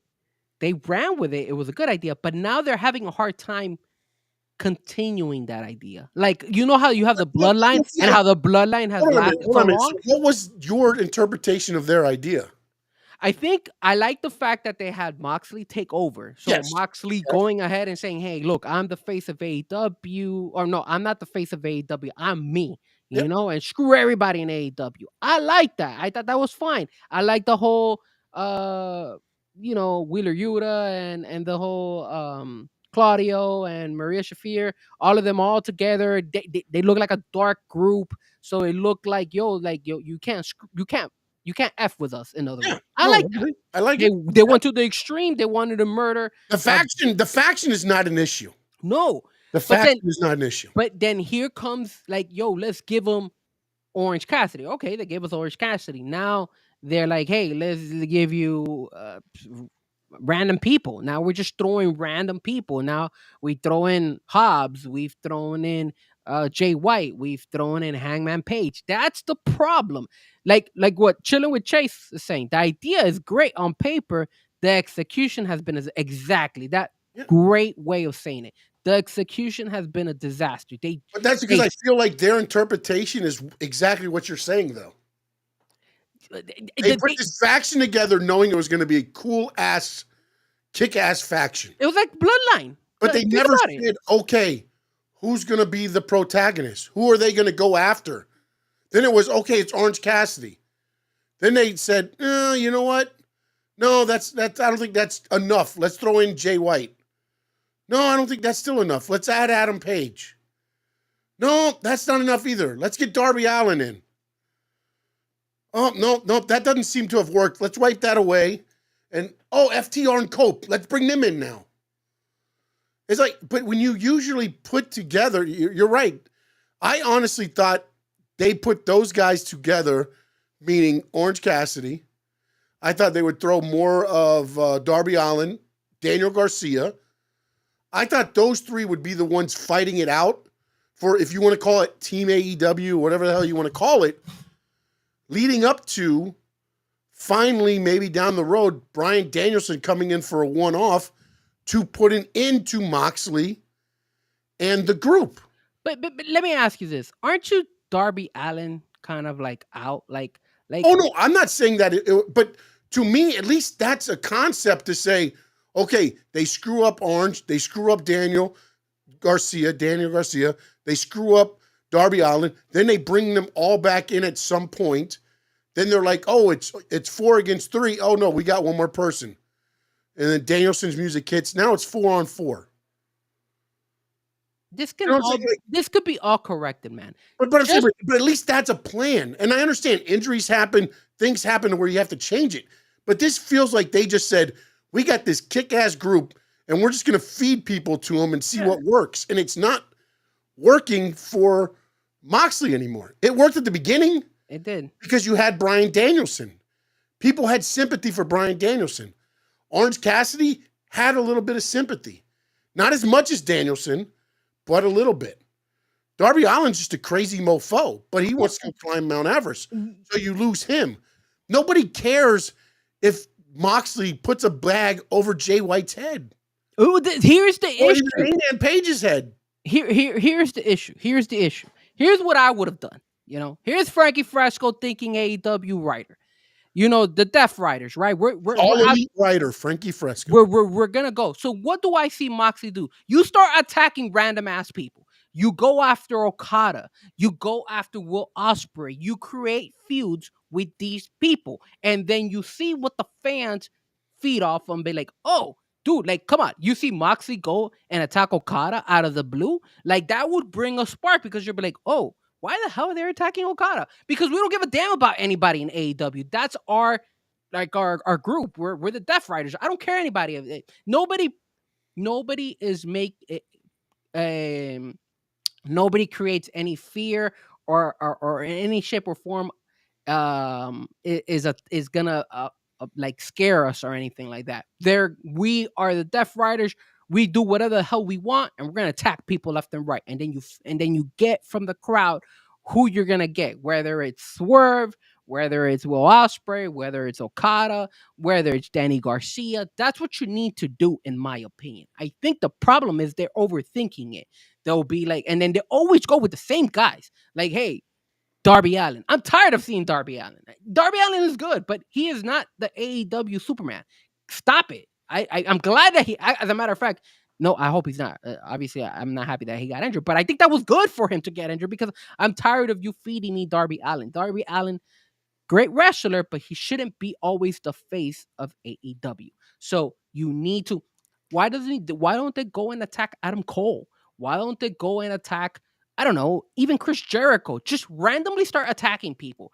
Be like this, like, you remember who I'm thinking about in the WWE world when they had Mustafa Ali had that group that it was Retribution. Do something like that. It's Retribution. Just attack everybody in AEW and see what the fans like and go from there. And that's it. Just start creating these like hostility against everybody else and see who the fans.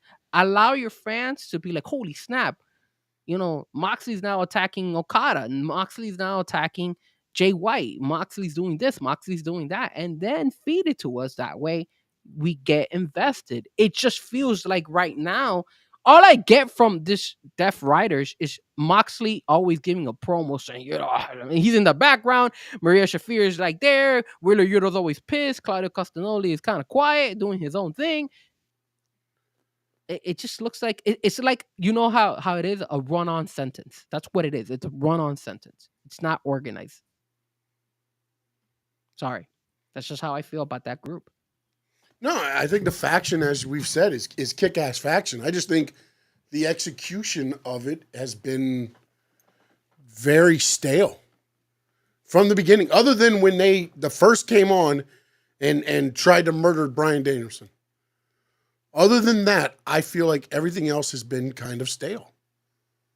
They just don't sell the right people. Attack Will Ospreay, attack MJF, make MJF again a baby for a minute. Do something. No, MJF can't be a baby right Go now. after Adam Cole then. They do Adam Cole. You can do Adam Cole. You know, you could do a lot But of you these. also need, to me, and again, man, nothing against Orange Cassidy. Nothing against Darby Allin. I get they are, bred AEW talent. But it's different than when you're attacking Bryan Danielson and you're attacking Orange Cassidy and you're attacking Darby Allin. Like you're saying, Will Ospreay, Swerve Strickland, Okada. That's names that you go after. I get that you're trying to make Orange Cassidy Mr. AEW, and I know he busts his ass. I think he wrestles every week, man. I get all that, and he's probably the heart and soul of AEW, which makes sense in that essence of the angle that you're trying to take out the heart and soul of AEW by taking out Orange Cassidy. The problem is it's grown stale, and then after that fatal 4-way match, what the hell's happened to Orange Cassidy? And not only that, but Sean, this is their best story, like their biggest storyline in AEW. Why are you not feeding them your best stars? Like Kenny Omega's back. I would understand if they would have brought in Kenny Omega to try to save AEW or something like that. I know it might be too soon, but those little things like Yeah, but that might have been the pump it needed. It needs something, man. It needs, to me, the Will Ospreay, damn Kyle Fletcher stuff is more entertaining than the Death Riders right now. Yeah, and it sucks because look, you got Kenny Omega versus Brian Cage.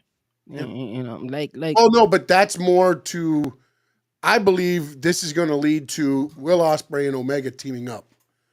From what I saw last Dynamite, I think they're going to team up to take out Don Callis' family. I think you're going to end up, by the end of it, you'll get Takeshita and Kyle Fletcher versus Kenny Omega and Will Ospreay. they gotta figure out like what's their main story. Like, is it the Death Riders? Is it the Don Callis group? What is their main story? Like we all know in WWE, the main story is the Bloodline, right? When you're tuning in on SmackDown, it's the Bloodline, and they have look how they've angled the Bloodline, and then they're able to incorporate Bronson Reed in it. They were able to incorporate Cody Rhodes in it. Roman Reigns in it. The Rock is incorporated. You have all these guys moving into Think about it. main storyline. And think about this. The whole Cody KO started because of the Bloodline. Yes. That's where I was going. Go ahead. I'm sorry. No. I'm agreeing with you. You're absolutely right. Look how they've been able to go ahead and like create more out of that one plot. It's insane. And remember, they brought Zami back. That's how they were able to do the whole Survivor Series. So think about it. It's created little stories because that the main storyline is the Bloodline. That's what the Death Riders angle should be. The main that creates like sub genres, right? Like you have a genre. Your genre is the Death Riders, and then you have sub genres. Here you could create this match, you could create that match, and take it like the Bloodline has done. But they don't do that.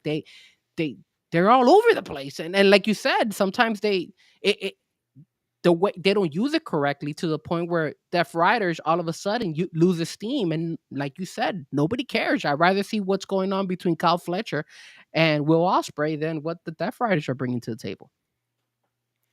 Yeah, chilling with John Rosa. We talked about Penta a little earlier, but we'll get back to that in a minute. We'll let you know what we thought about that. No Doubt says, why aren't they going after the Elite? Well, technically, the Elite's no longer the Elite. I mean, where is the Young Bucks? They won the IWGP tag team titles, but they haven't been back to AEW yet. Chilling with Chase said AEW needs their North Star. When they were good AEW, they had their North Star with the chase of Hangman, which create other stories as well. And that's part of what I was talking about earlier. To me, when AEW started, they had a plan, a vision. And that vision was, Tony Khan always said, and if you watch the video, I can't remember which one it was, He said, I knew who the first 4 champions were going to be. Jericho, Omega, Moxley, Hangman. Or maybe not that one. Whatever it was, those were the champions. And everything that was built out. And Tony Khan used to have, I mean, we made fun of him. Well, I made fun of him. You didn't. About that big card he had where they came in his office the one time and he's got this thing for like 6 months of shows. Yeah, I remember that. But I feel like that's where they've lost it now. Yeah. It almost feels like it's like week to week, like almost like COVID time where, hey, who showed up today? Who's not sick? Okay, well, guess what? Today you're getting attacked by Death Riders. And then Cope and FTR will save you. You know what I'm saying? Like, it just feels like... It needs direction, bro.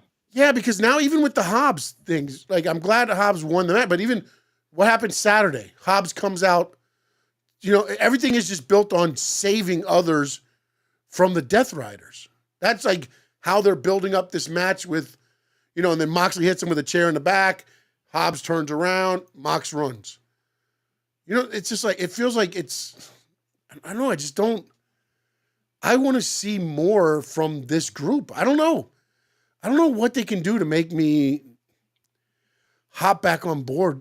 They gotta go after a big dog. They gotta go out. They gotta attack like a Will Ospreay. When you look at the big dogs, you'd have to end angles then. You'd have to, or that, or try to figure out a unique way of incorporating an angle. But I don't know.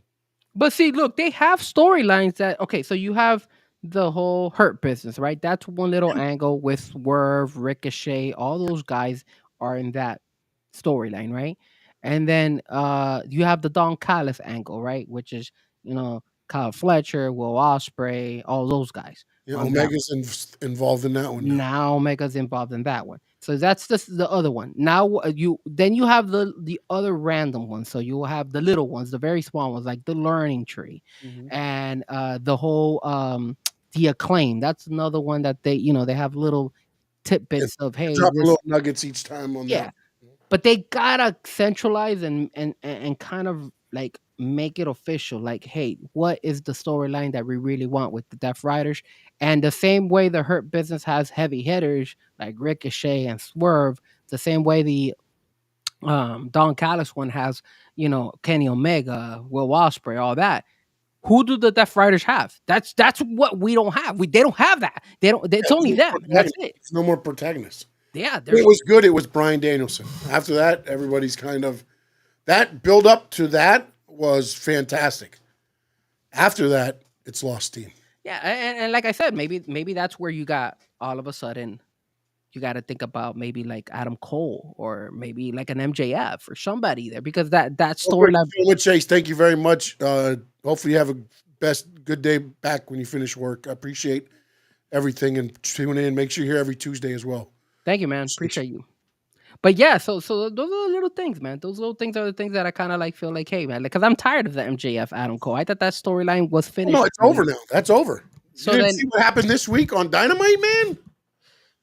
MJF has a new feud. Who's his new feud again? JEFF JARRE Jeff Jarrett. Why Jeff Jarrett? Like, this guy. I'm just kidding. He tried to lure Jeff Jarrett in and told Jeff Jarrett, I can help you win the AEW title if you team with me. So that was where that was left at. And Jeff Jarrett said, you MJF, you're an entitled prick. And he also called him a one-hit wonder. Let me ask you something. Do you like this angle that the AEW is pushing Jeff Jarrett? I want to see where it goes. Don't you think, with all due respect, but he's an old timer. Like, can you create a storyline where people are going to be invested with Jeff Jarrett? For me, I don't think so. If you stay in the Tennessee, Virginia, Georgia area, yes. Yes. Jeff Jarrett, Tennessee area? Yes. I think you would. Real quick, hey, John Rose is asking us about Penta. Can you go over what you thought about Penta again? I think that what happened with Penta was amazing. I like the fact that Penta is in the WWE. I mentioned that I was happy with the fact that he spoke out of his heart and he is an inspiration to Mexican wrestlers that have worked their asses off. And I've always been a Penta fan in the AEW world. I'm a Penta fan in WWE world. I'm a Penta fan before those organizations started working with him. So for me, Penta, I see only success. I just, like I reiterated back then at the beginning of the show, I just hope WWE learns how to use them correctly. Don't pull an Andrade Idolo one where they just push him to the side and it's kind of like he's a villain. I don't want that to happen with Penta. I hope that doesn't happen with Penta. That's my only issue. And my thought on it was, I think WWE makes everything bigger. The presentation last night, it just felt like a different Penta. More passion. He was on overdrive on the adrenaline last night. I thought, and again, this is just me being ignorant on it, I didn't know he could talk. AEW really didn't give him a lot of mic time. And when I saw the interviewer getting in the ring, I was like, this could go one of two ways. Gonna go good or it's gonna go bad. And it went freaking phenomenal. Penta got the mic, talked in English, talked in Spanish, spilled his heart. And for those that are like, oh, was it? I believe it was set up and they knew when he was going to go into Spanish because the subtitles were on Netflix in English. They were saying, so obviously they knew at some point he was going to do, Spanish so that anybody that didn't speak Spanish could understand what was being said. But to watch, they picked the perfect spot for him, his hometown, San Jose now. They had his family in the front row. And you could tell that even the WWE crowd knew who Penta was. The worst kept secret. But everybody knew who Penta. There was, when the lights went out, the pop started. And then when his music hit and it showed, he came out and you got that. So John Rosa, that is what we thought of Penta. And one thing too, I forgot to mention, I like the fact that WWE already took out a Penta mask, a Penta shirt, and all that stuff. AEW never took out a Penta mask in his whole time in the AEW.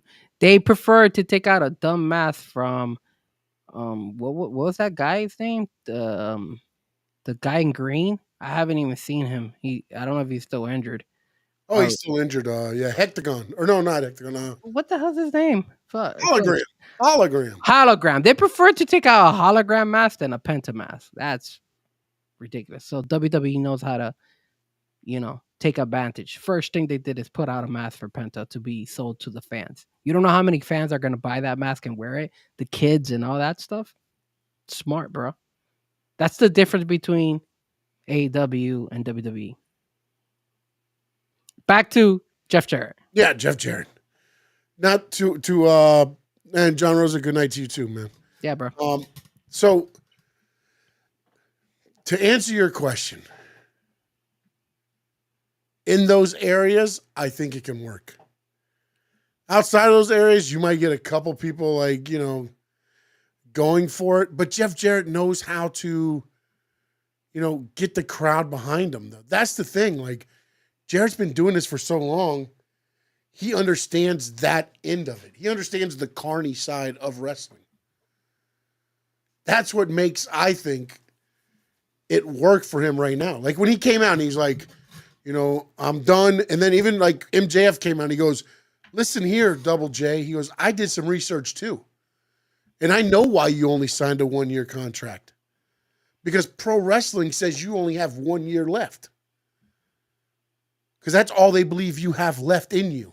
1 year. I don't even think he has that, but so it's interesting to see because right off the bat I said, so he's gonna go for the heavyweight title, but you put him with MJF? So you're telling me Jeff Jarrett's gonna go over on MJF to get to the title? Insane. You know what I'm saying? Like, and again, but these are the things too where I look at it and go, intriguing to see where it goes. Because will AEW do that? Are you going to let MJF? I mean, the only way I could see that happening is Adam Cole coming out, which I hopefully that feud's over. But he would come out, distract MJF, or super kick MJF into a roll-up, and Jeff Jarrett get the 1, 2, 3 that way. Think about it. Think about Jeff Jarrett being the face of AEW. Come on, man. Come on. Not feeling it. I feel like they invest on the wrong people sometimes. You know what another thing is? You know what I always thought too? And that, listen, this just came to me because this is how stupid I am as a wrestling fan. We sit here, right? Steven Gonzalez, Mr. Slapnuts. If you haven't watched that with Beetlejuice, when Beetlejuice comes on, he's like, "What's up, Slapnuts?" He's like, "You talking to me?" "Yeah, I'm talking to you, Slapnuts." And he hits him with the guitar and he goes, "It's Mr. Slapnuts to you." You need to watch that. That's awesome. How about this? Jeff Jarrett's sitting here saying, "I want to be the champion," right? Yeah. Remember this. I said, it feels like Jon Moxley should present the title to somebody. What if Jeff Jarrett ends up being the brains behind the Death Riders? That's dumb. What? Slapnuts gets the title at the end. What Moxley should do. Jeff Jarrett is AEW's response to John Cena farewell tour. Yep. What they should do if Moxley to poke fun of it is actually give Jeff Jarrett a title shot, and then once he's gonna give him a title shot, he doesn't even show up to the match. No, you know what they should do? They should do what the stupid WCW ideas did at the end. The contract on a pole match. They should do a walker on a pole match. That's another thing that we didn't talk about, and we could talk about in AEW miscellaneous. What's up with Christian, bro? Why hasn't he cashed that damn freaking contract? They're dragging that thing too. Like, man, it's just. Well, somebody said, and this is another conspiracy type thing. Cope beats Moxley. Christian Cage cashes in that beats Cope, and then steals the title from Cope again. Yeah, but it's taking forever for them to do that. No, but I mean, I get that, but how soon do you take the title off of Mox? And to be honest, if the Death Riders angle isn't a lot more, I'd do it sooner than later. That's my own personal opinion. It's crazy, bro. Exciting times in AEW. Christian Cage is hooked in with Hook right now. He's hooked. Yeah, they got that match going on, which has been dragging on like forever too. Yeah. That's the problem. They don't know how to like end a storyline. Like they keep dragging it like forever. It never ends, buddy. They never end. Then they just do another angle from. I mean, if you look back at it, the Hobbs Mox is a total 360 because Moxley brought Hobbs into AEW. Yeah. So this has been going on for a long time too. And not only that, but they just randomly start doing things like they have the Hurt Syndicate doing the whole trios now. So MVP gonna wrestle now. Yeah, that's more for the Private Party. They crashed their thing on Wednesday night, and Bobby Lashley. I'm gonna say Jeff Jarrett. Bobby Lashley said they're taking the tag titles. So ultimately, I think it's leading to Private Party versus Lashley and Benjamin. Which will be cool because, again, you can't get too top heavy in these damn. I mean, I know what you're saying where they need to attack a name, but you can't have like every name involved in the top angle too. Yeah. You know, it's like I really feel that, you know, we were talking about before. I feel like WWE's heading to a fork in the road when they get to this WrestleMania with all of these guys scheduled. Where do you go with them? You only have 2 nights. Yep. Everybody can't main event and everybody can't be first match. Yeah. So it's going to be interesting. All right. And then the next comment. The next thing is the Women's Casino Gauntlet match. Who's in that? Right now, the only 2 confirmed, I believe, is Chris Statlander. Okay. Because she won the triple threat match with Toni Storm and Willow Nightingale.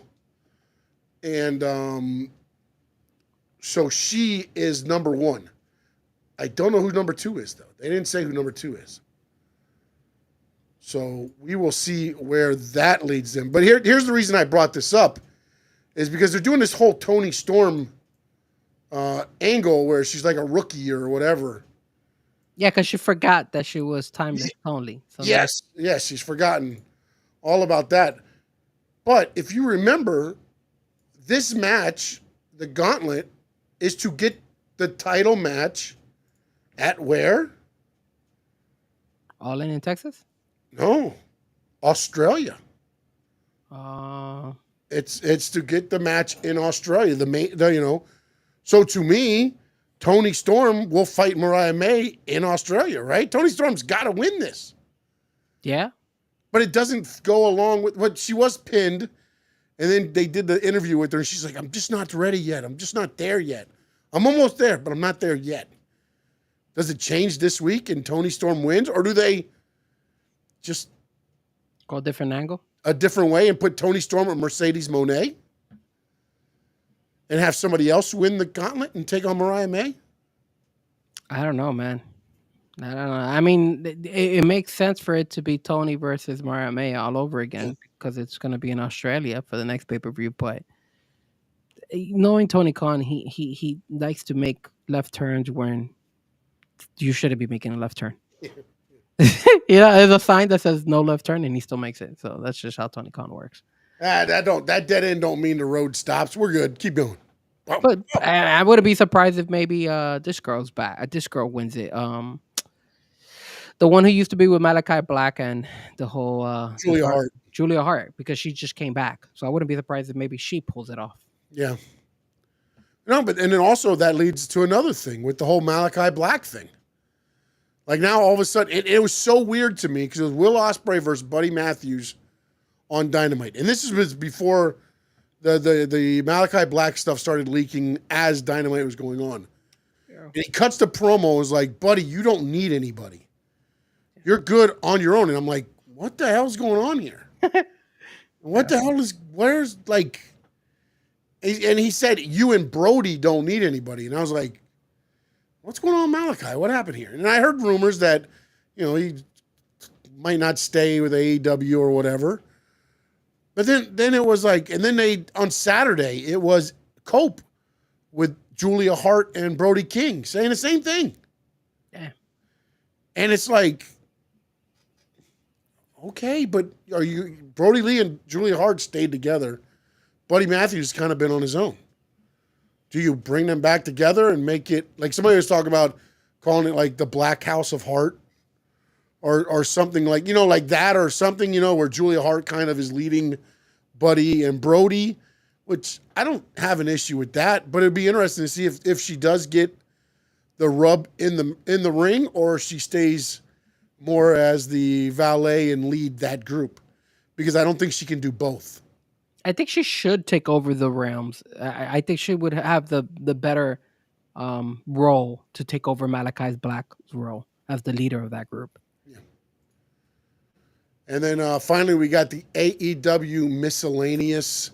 Any topics we didn't cover that you would like to cover, or anything that we might not have talked in general pro wrestling that you want to get out there? Well, I wanted to mention a little bit about World's End because I know I haven't been on the show.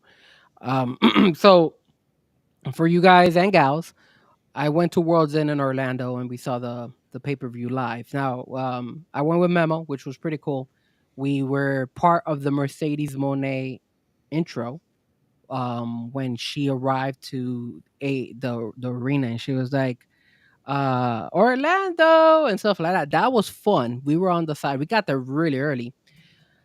Here is my issue with AEW when it comes to a pay-per-view, because this was the first time I actually go to an AEW pay-per-view. I've gone to AEW Dynamites, but here's my issue. So number one, the first thing I don't like about AEW is I hate the fact that they have like absolutely no merch. It's so stupid. They don't have merch like for like what you want. Like they had some shirts, they had this and that, they had the belts, but they don't have a lot. And I don't know if WWE does it. I haven't been to a WWE pay per view in a while, but I wish they had multiple stores. I wish they would have like not only one for one section, but another store for the opposite section. That way, it doesn't crowd up. Because when we were trying to buy merch, it was like everybody was running into each other. It was just very disorganized. When it came to the actual matches, I felt like the best match of the night was Kyle Fletcher versus Will Ospreay, and it delivered. It was such an amazing fight. But then as the matches went down, it it, it kind of lost his luster. The whole street fight, we thought that was gonna be a great fight. We thought they were gonna fight in the crowd and everything. You know how AEW goes to the extreme. We didn't get that. We got a semi decent fight, and it wasn't even that great. I thought it was one of the weakest fights of the pay per view. And then, like you said at the end, the whole Moxley, the Fatal Four, it looks like they just wanted to get to the end of Edge or Cope and FTR, and that's it. And look, man, I'm not gonna lie to you. When you go to a WWE event, like you said, a Monday Night Raw, a pay per view, WrestleMania, any of these live events, it's over the top. I wish AEW would do that a little bit more. They tried. They had they had a lot of like fireworks and all that stuff. And but I wanted more because it was the last show of the year. And I mean, you had a great crowd. It was pretty much almost sold out. But it just again, like, the wrestling was there for the most part. And I felt this is the part that got me upset too, Sean. They dropped the ball, bro. When they wanted to go ahead and have Christopher Daniels step down, and they announced who was gonna be the new like GM, and everybody was chanting for Shane O'Mac, and they didn't bring Shane. They brought Kenny Omega, and I think they dropped the ball there. That would have taken it over the top, because now you have Shane O'Mac is not a wrestler. He would be the GM. And I feel like they keep doing that crap. Now you have Kenny Omega as a GM, but he's also wrestling. Like, I don't want to see Kenny Although Omega. he came back to his EVP role. Yeah, but I don't want Christopher to. Daniels is still the GM now. Oh, he is? Although he's doing a Texas death match this Wednesday against Adam Page. So he may not be GM for long. See, that's the thing. Look at WWE. When you have, and I hate to compare the one and the other, but it just seems like it's more more organized, more structure. You don't have, you know, the GMs in WWE go ahead and wrestle at the same time. You understand me? Yeah. Like You even also have them there as, somebody to make decisions yes, and for the fans to hate. If you didn't like that match, it's the GM's fault. correct. You know what I'm saying? Like that, they end up becoming. Even Ava, who could easily hang in the ring. She's young. She's a young girl. She's talented as hell. She does not step in the ring. That is her role. And I think that structure leads to having that particular character stand out and mean more. When you have a Kenny Omega or a Christopher Daniels, and then you have them also wrestle, it kind of defeats the purpose of them being called a GM. Yeah. So that Goes back to the days of Steven Regal and NXT. Those guys work because, their role is not to get in the fight with. I mean, that's almost like when Stone Cold was, right, the GM and running. He's like, "You don't like my decision? Well, we'll fight in the ring." Like it took away, but that was when they made it funny that he was the GM because of whatever. If you do it that way. But for me, it's like, wait a minute, I'm the GM and I'm stepping in a Texas death match. Hell no, you're suspended for 3 weeks. Yeah, like, why are you fighting against me? I'm the GM. Take your ass home. I get that you're upset and all this, but listen, you burned a man's house down. Your ass should be in jail. I mean, there's just so much happening on it. You got a guy putting a plastic bag on people's heads. Yeah. Right? You've got guy burning people's houses down. Yeah. Freaking Ricochet is stabbing scissors into people's foreheads. Yeah. I mean, what the hell happened to Ricochet? He flipped the fudge out. Yeah, he just became a heel. Oh my God. And a good one, too, by the way. I kind of like him as a heel. Yeah, I love Ricochet, but let me tell you his something. mic skills still suck, but Dude, he reminds me so much of Patrick Mahomes in this way. You look at him, and then he opens his mouth, and you're like, what? What? That's what you sound like? yeah. It just, I don't know, man. He's got that little accent where it's like, I can't take it serious, man. He's got more athleticism in his pinky than I do in my whole body. But man, when he goes to talk, it's like, although now that he's a heel and it's more, I mean, it might just be because when he was trying to be a baby face, he's just trying to act like he's happy and all that stuff. So maybe that's what it was. Now he's more deliberate on the talking. It seems a little bit better, but not, not as crazy. All right, man. Patrick the Frog, yeah. One last thing.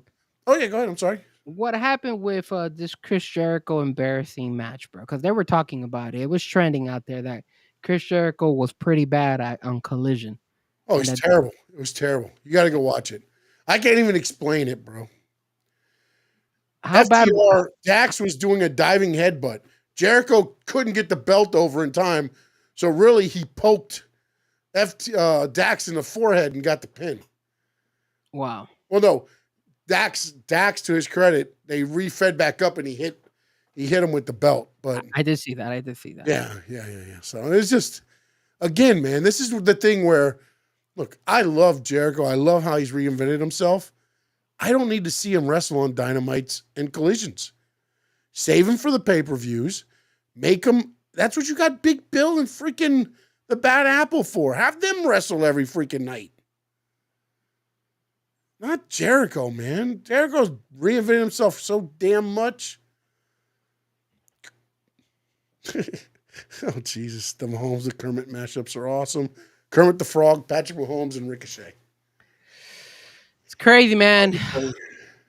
The last thing I wanted to talk about is where's the Wheel of Death, bro? Where was the Wheel of Death? That will be brought back next week. I like this setup. The problem is, I guess what we can do is do the wheel in between the WWE to the AEW part. I missed the wheel, bro. Do you guys miss the wheel? I missed the wheel, bro. Well, we need ideas. If you guys give us topics to put on the wheel, wrestling-related topics, we'll add them to the wheel next week. So you got about 2 or 3 more minutes. Get them in there. If you're watching us on X, add them there. If you're on our Facebook fan page, at Stanley Media House, add them there. If you're watching us on Frankie Fresco YouTube channel, add them there. If you're watching on Stanley Media House YouTube channel, add them there. Of course, on Twitch, you can add them there as well. Or just send us a message, too. Be like, hey, this is a good topic to talk about, and we'll add it to the wheel. Yeah, and at Frankie Fresco, shouldn't have wore that shirt.com. We could have talked about Hogan in that wheel. Could have easily talked about Hogan. Especially since I'm wearing his shirt. I knew it was going to get heat. Let him know, buddy. Let him know where he can get you, man. Well, look, first and foremost, thank you so much for having me back. I'm glad to be back. It's been fun. Although we had a bad connection, I come back and I start having issues already. So typical Frankie Fresco. But you guys can follow me at anywhere, like all my social media platforms. It's Frankie Fresco. On Twitter. Hey, I cut you off. I'm sorry. I forgot my mic is on. I got you. You can follow me at Frankie Fresco or Fresco Music. I'm on all social media platforms. And then eventually me and my brother will be bringing back Let Me Talk to You. Probably not this weekend. This week, probably we'll bring it back next week. We're still getting, the gist of it. We're trying to bring some stuff. We want to talk a little bit more. So it's like we had the awards. I thought that show went really well. The awards was fun. So shout out to Finn Sammy. He won best streamer in that one. So I was happy about that. I was happy that he was able to win. His fans he bombarded us with all his fans. So I was like, oh, cool, sweet. But yeah, don't forget. Basically, as you can tell, Frankie Fresco can be bought. I actually I had it. You know what? If you tuned into that show, I don't know if you did. I was emotional right there. I was emotional. I gave credit to the Squared Circle Digest. I was getting emotional during that portion of the show. But he did. He even threw me in for a chance. And then I was right. The next thing was Finn Sammy, and he took over. But if you guys like my Hollywood shirt, don't worry. As soon as I get my Penta shirt, I'll be wearing it. And also, I hope to bring my Penta mask as soon as I get it as well. So shout out to all you guys. Don't forget to hit the like. Don't forget to subscribe. Don't forget to share it. You know me and Sean, we enjoy talking wrestling with you guys. Yeah, and don't forget, hit me up at squaredcircledigest@gmail.com with ideas for the... Oh, no. Everybody doesn't have a price, Finn Post. Everybody does not have a price. I can tell you now. Everybody doesn't have a price. Finn Sammy cut a portion of the of my show and resended it. I did an emotional speech for you, and I got absolutely nothing. That's what I got. I got nothing from you. So, shout out to Finn Sammy. I just had to listen to you for 2 hours and 10 minutes. What the hell are you talking about, Steven? I'd rather pay my internet bill than the Penta mask. How dare you? That Penta mask is bad. I'm gonna wear it. The moment that mask comes, I hope it's good quality, man. $75, bro.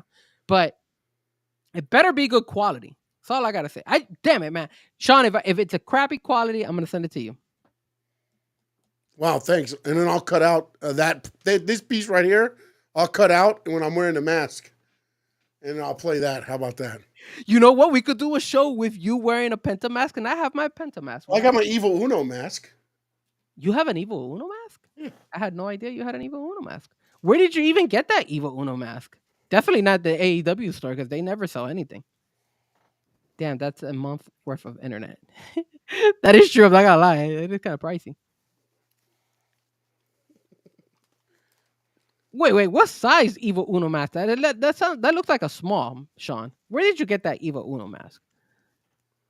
That doesn't. Don't worry about it, buddy. Don't you worry about it. Oh, Steven Gonzalez has a La Parka mask. Hell yeah. There we go. Oh. I like better the Bash and Booger look. No. I like you covered up more. Damn. There we go. How soon until we see? Honestly, I don't know, because AEW sold them hostage. How soon are we going to see Evil Uno back?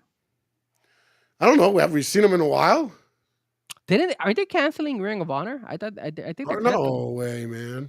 They're canceling Ring of Honor, right? No. Yeah, that's what I heard. I heard that they were going to cancel. No way, man. Because they don't know how to use Ring of Honor correctly. So I heard they were going to cancel that. They canceled Rampage, thank God. Yeah, because they can't hang with the WWE. Evil Uno, a Dolphins fan. Oh, look at that. Evil Uno. The Evil Uno mask is not bad. I like it, bro. I hope we get more cousin beef. I want more cousin beef. It looks pretty good. Nacho! Nacho! You know what's funny is that we're not getting the same reaction as before. Back when I wore the mask last time, the numbers were increasing when I wore my Dan Housing mask back there. You know what? I don't understand why this one light in my room. I don't know if the cable's under my desk, but as I start, then it starts turning red, and I look like a French fry underneath the McDonald's fry thing. I mean, it could be worse. You could have crappy internet service like I had earlier today, but I don't think it was crappy internet service. Why does everybody want me to say nacho? Because it looks good. Do it. No, you can't say nacho. You gotta say it with the mask, with the Evil Uno mask. All right, hold on. Here we go. How about you know what? I lose 50, probably 80 pounds, and I could be your partner, the guy. And I need to grow hair too. I'll get a wig because he had hair. What was his name? Damn, no, just be John Silver. No, don't be Stu Grayson. Be John Silver. No. It's not that. And Nacho Libre. Remember Nacho Libre? And Nacho Libre. I thought you were talking about the Evil Uno in AEW. I'm sorry. No, nobody cares about Evil. Nobody cares about Evil Uno. I mean about what is they called now? I don't even remember the name of the Dark Order.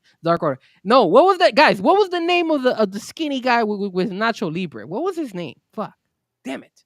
What was his name? Jesus, I'm having a brain fart here. Guys, tell me that. Esqueleto! Yes, Esqueleto! Yes, I could be Esqueleto. I just need to get a wig. I'll buy a wig, and I'll be Esqueleto for Halloween. I like it. There you go. Nacho! Nacho! I am.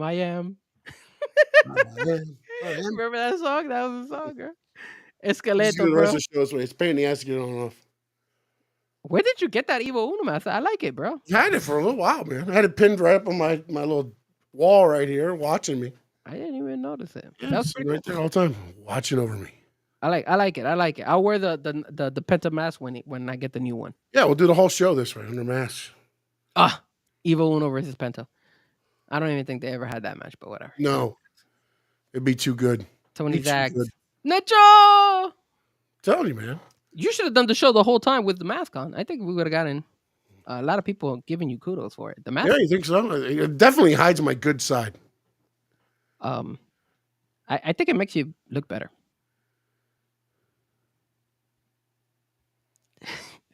Shout out to No Doubt official DJ Memo, Stoney Stanley, See Him Dump. Who else was that? Terry was in. Shred Edge, Sheehan Tony Dump. Zags in the house. Oh, AKW Beats. Steven Gonzalez in the house. We had Steven Gonzalez. Who else was out here?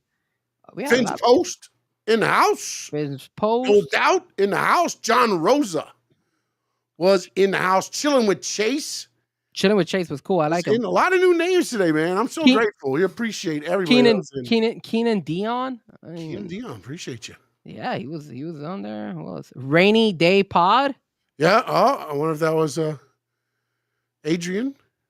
Appreciate him being in. You guys are showing us some love. Yeah, I like appreciate all the love today. A lot of new names. So Frankie Fresco. Every Tuesday, right here. Every Tuesday, 7 p.m. with Frankie Fresco and Evo Uno. Yeah. No. I'm damn, what would I be? I can't be Evil Uno. That's trademark. You know what, babe? You know how some of these podcasts they have Eric Bischoff and Teddy. Teddy was on one of the podcasts I've seen as well. Also, we gotta, since we don't have that same persona, we could just dress up as the wrestler, and then they could think that we're the actual wrestlers. And Steven, I'm not wearing stretchy pants. DiTrapio? Look at DiTrapio coming in. Have a great night, fellas. I've been here the whole time. DiTrapio. Tony Zags, Penta versus Andrade next, I think. It could be. You could have that one. That's not a bad match. I think it's going to be the evil one. Who's the bad guy? Not Escobar. I think you can get Penta Escobar first. It's not bad either. That's a good one. Mm-hmm. You got to lead up. You got to have in WrestleMania Rey Mysterio versus Penta. That's what I was talking to my daughter about on the way home. I was like, can you imagine WrestleMania Las Vegas, Penta versus Rey Mysterio Jr.? Let me ask you something. And I know we joked around about the Mexico main event being Juan Cena versus Juan Cena's pretty Penta good, versus Mysterio, but WrestleMania, that'd be awesome to see. You could do a fatal 4-way. You bring in Penta, Rey Mysterio, Juan Cena, and who's another guy with a mask that wrestles? Damn it. You can bring back what's his name? The one that's with Mysterio Jr. What's his name? The guy, Dragon Lee. Dragon Lee. What happened to him, dude? He's there still. They don't like him that much.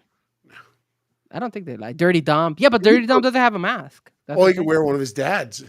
Oh yeah, that would be. Oh, you could have a mask at WrestleMania. Like you take off the mask. You know what they could do? A hair versus mask match. Penta versus Dirty Dom. And Dirty Dom has to shave the mullet. No, you can't do that to Dirty Dom. That mullet is classic. Even though Liv Morgan is a little bit pissed at him, but can't. Well, yeah, I would be pissed too. He went to hug Rhea. He was at a sticky situation. He just didn't know what to do next, And he got Liv some flowers, Yeah. Carlito threw him back at Dom. Oh, Carlitos would be a good one for Penta too. Could be a good one, yeah. That would be a good one. All right, don't forget to check me out on X at @StanleyMedia_11. Also, check me out on all other social media platforms, Stanley Media House. Look at YouTube, Stanley Media House Network, and also the Frankie Fresco YouTube channel. Got a lot of stuff coming. Also, Sports Talk will start this week, and NASCAR coming your way starting February 1st. Would you be willing to do the NASCAR talk with the Evil Uno mask?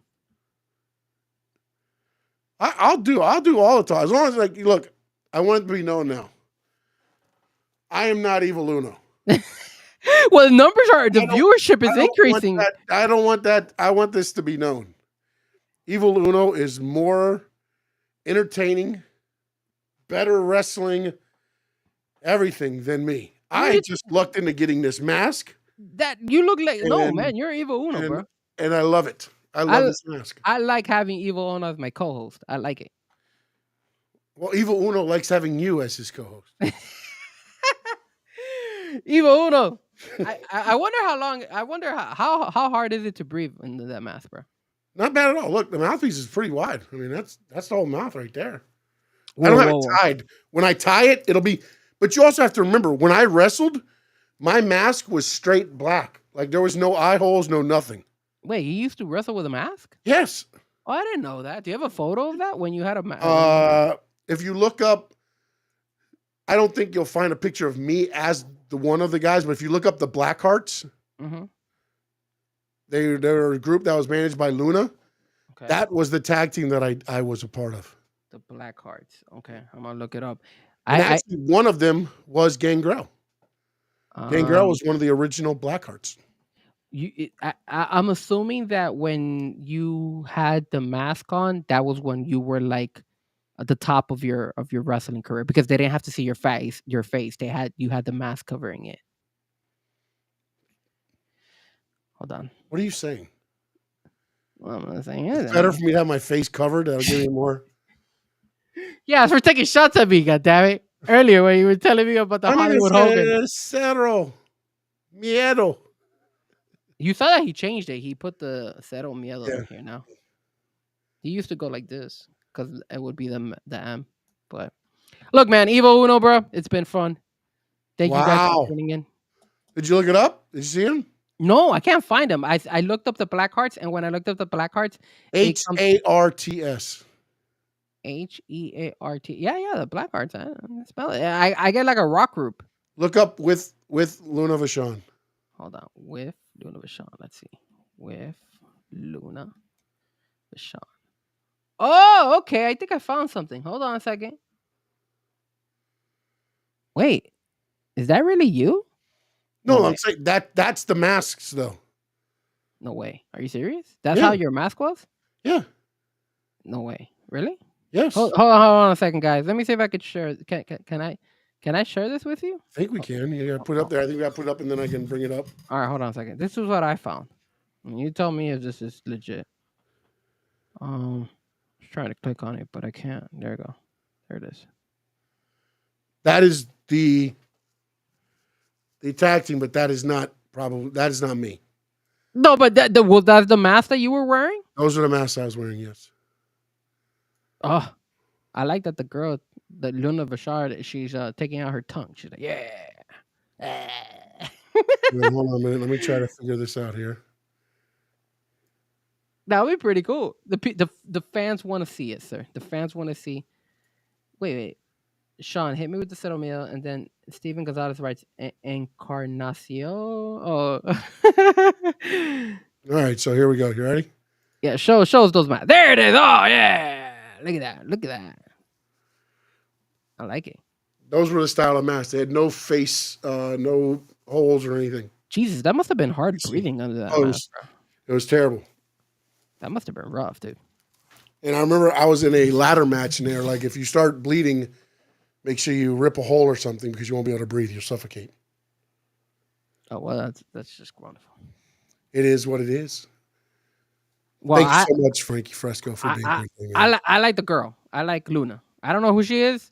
That was before my passed away, but that was Luna Vachon. If you look her up, fantastic female wrestler, way ahead of her time. And she was part of the Oddities in WWE. If you ever seen that group, it was her. It was Earthquake, who was in a mask, a leather mask. It was the big tall guy. What was his name? Gringo or something. There's a lot of. If you look up the Oddities WWE, you'll see a lot of the stuff. That Luna was a great person. And don't forget, check us out, Stanley Media House Network YouTube channel, Frankie Fresco YouTube channel, Stanley Media _11 on X, Stanley Media House everywhere else. She did manage Shawn Michaels for one or two shows, and then Sherry took over. You know the viewership went down as soon as you took off the mask. I know. I saw it. I saw it plummet. That's what I'm trying to get off. I'm afraid Evil Uno's really going to jump on here and start beating my ass.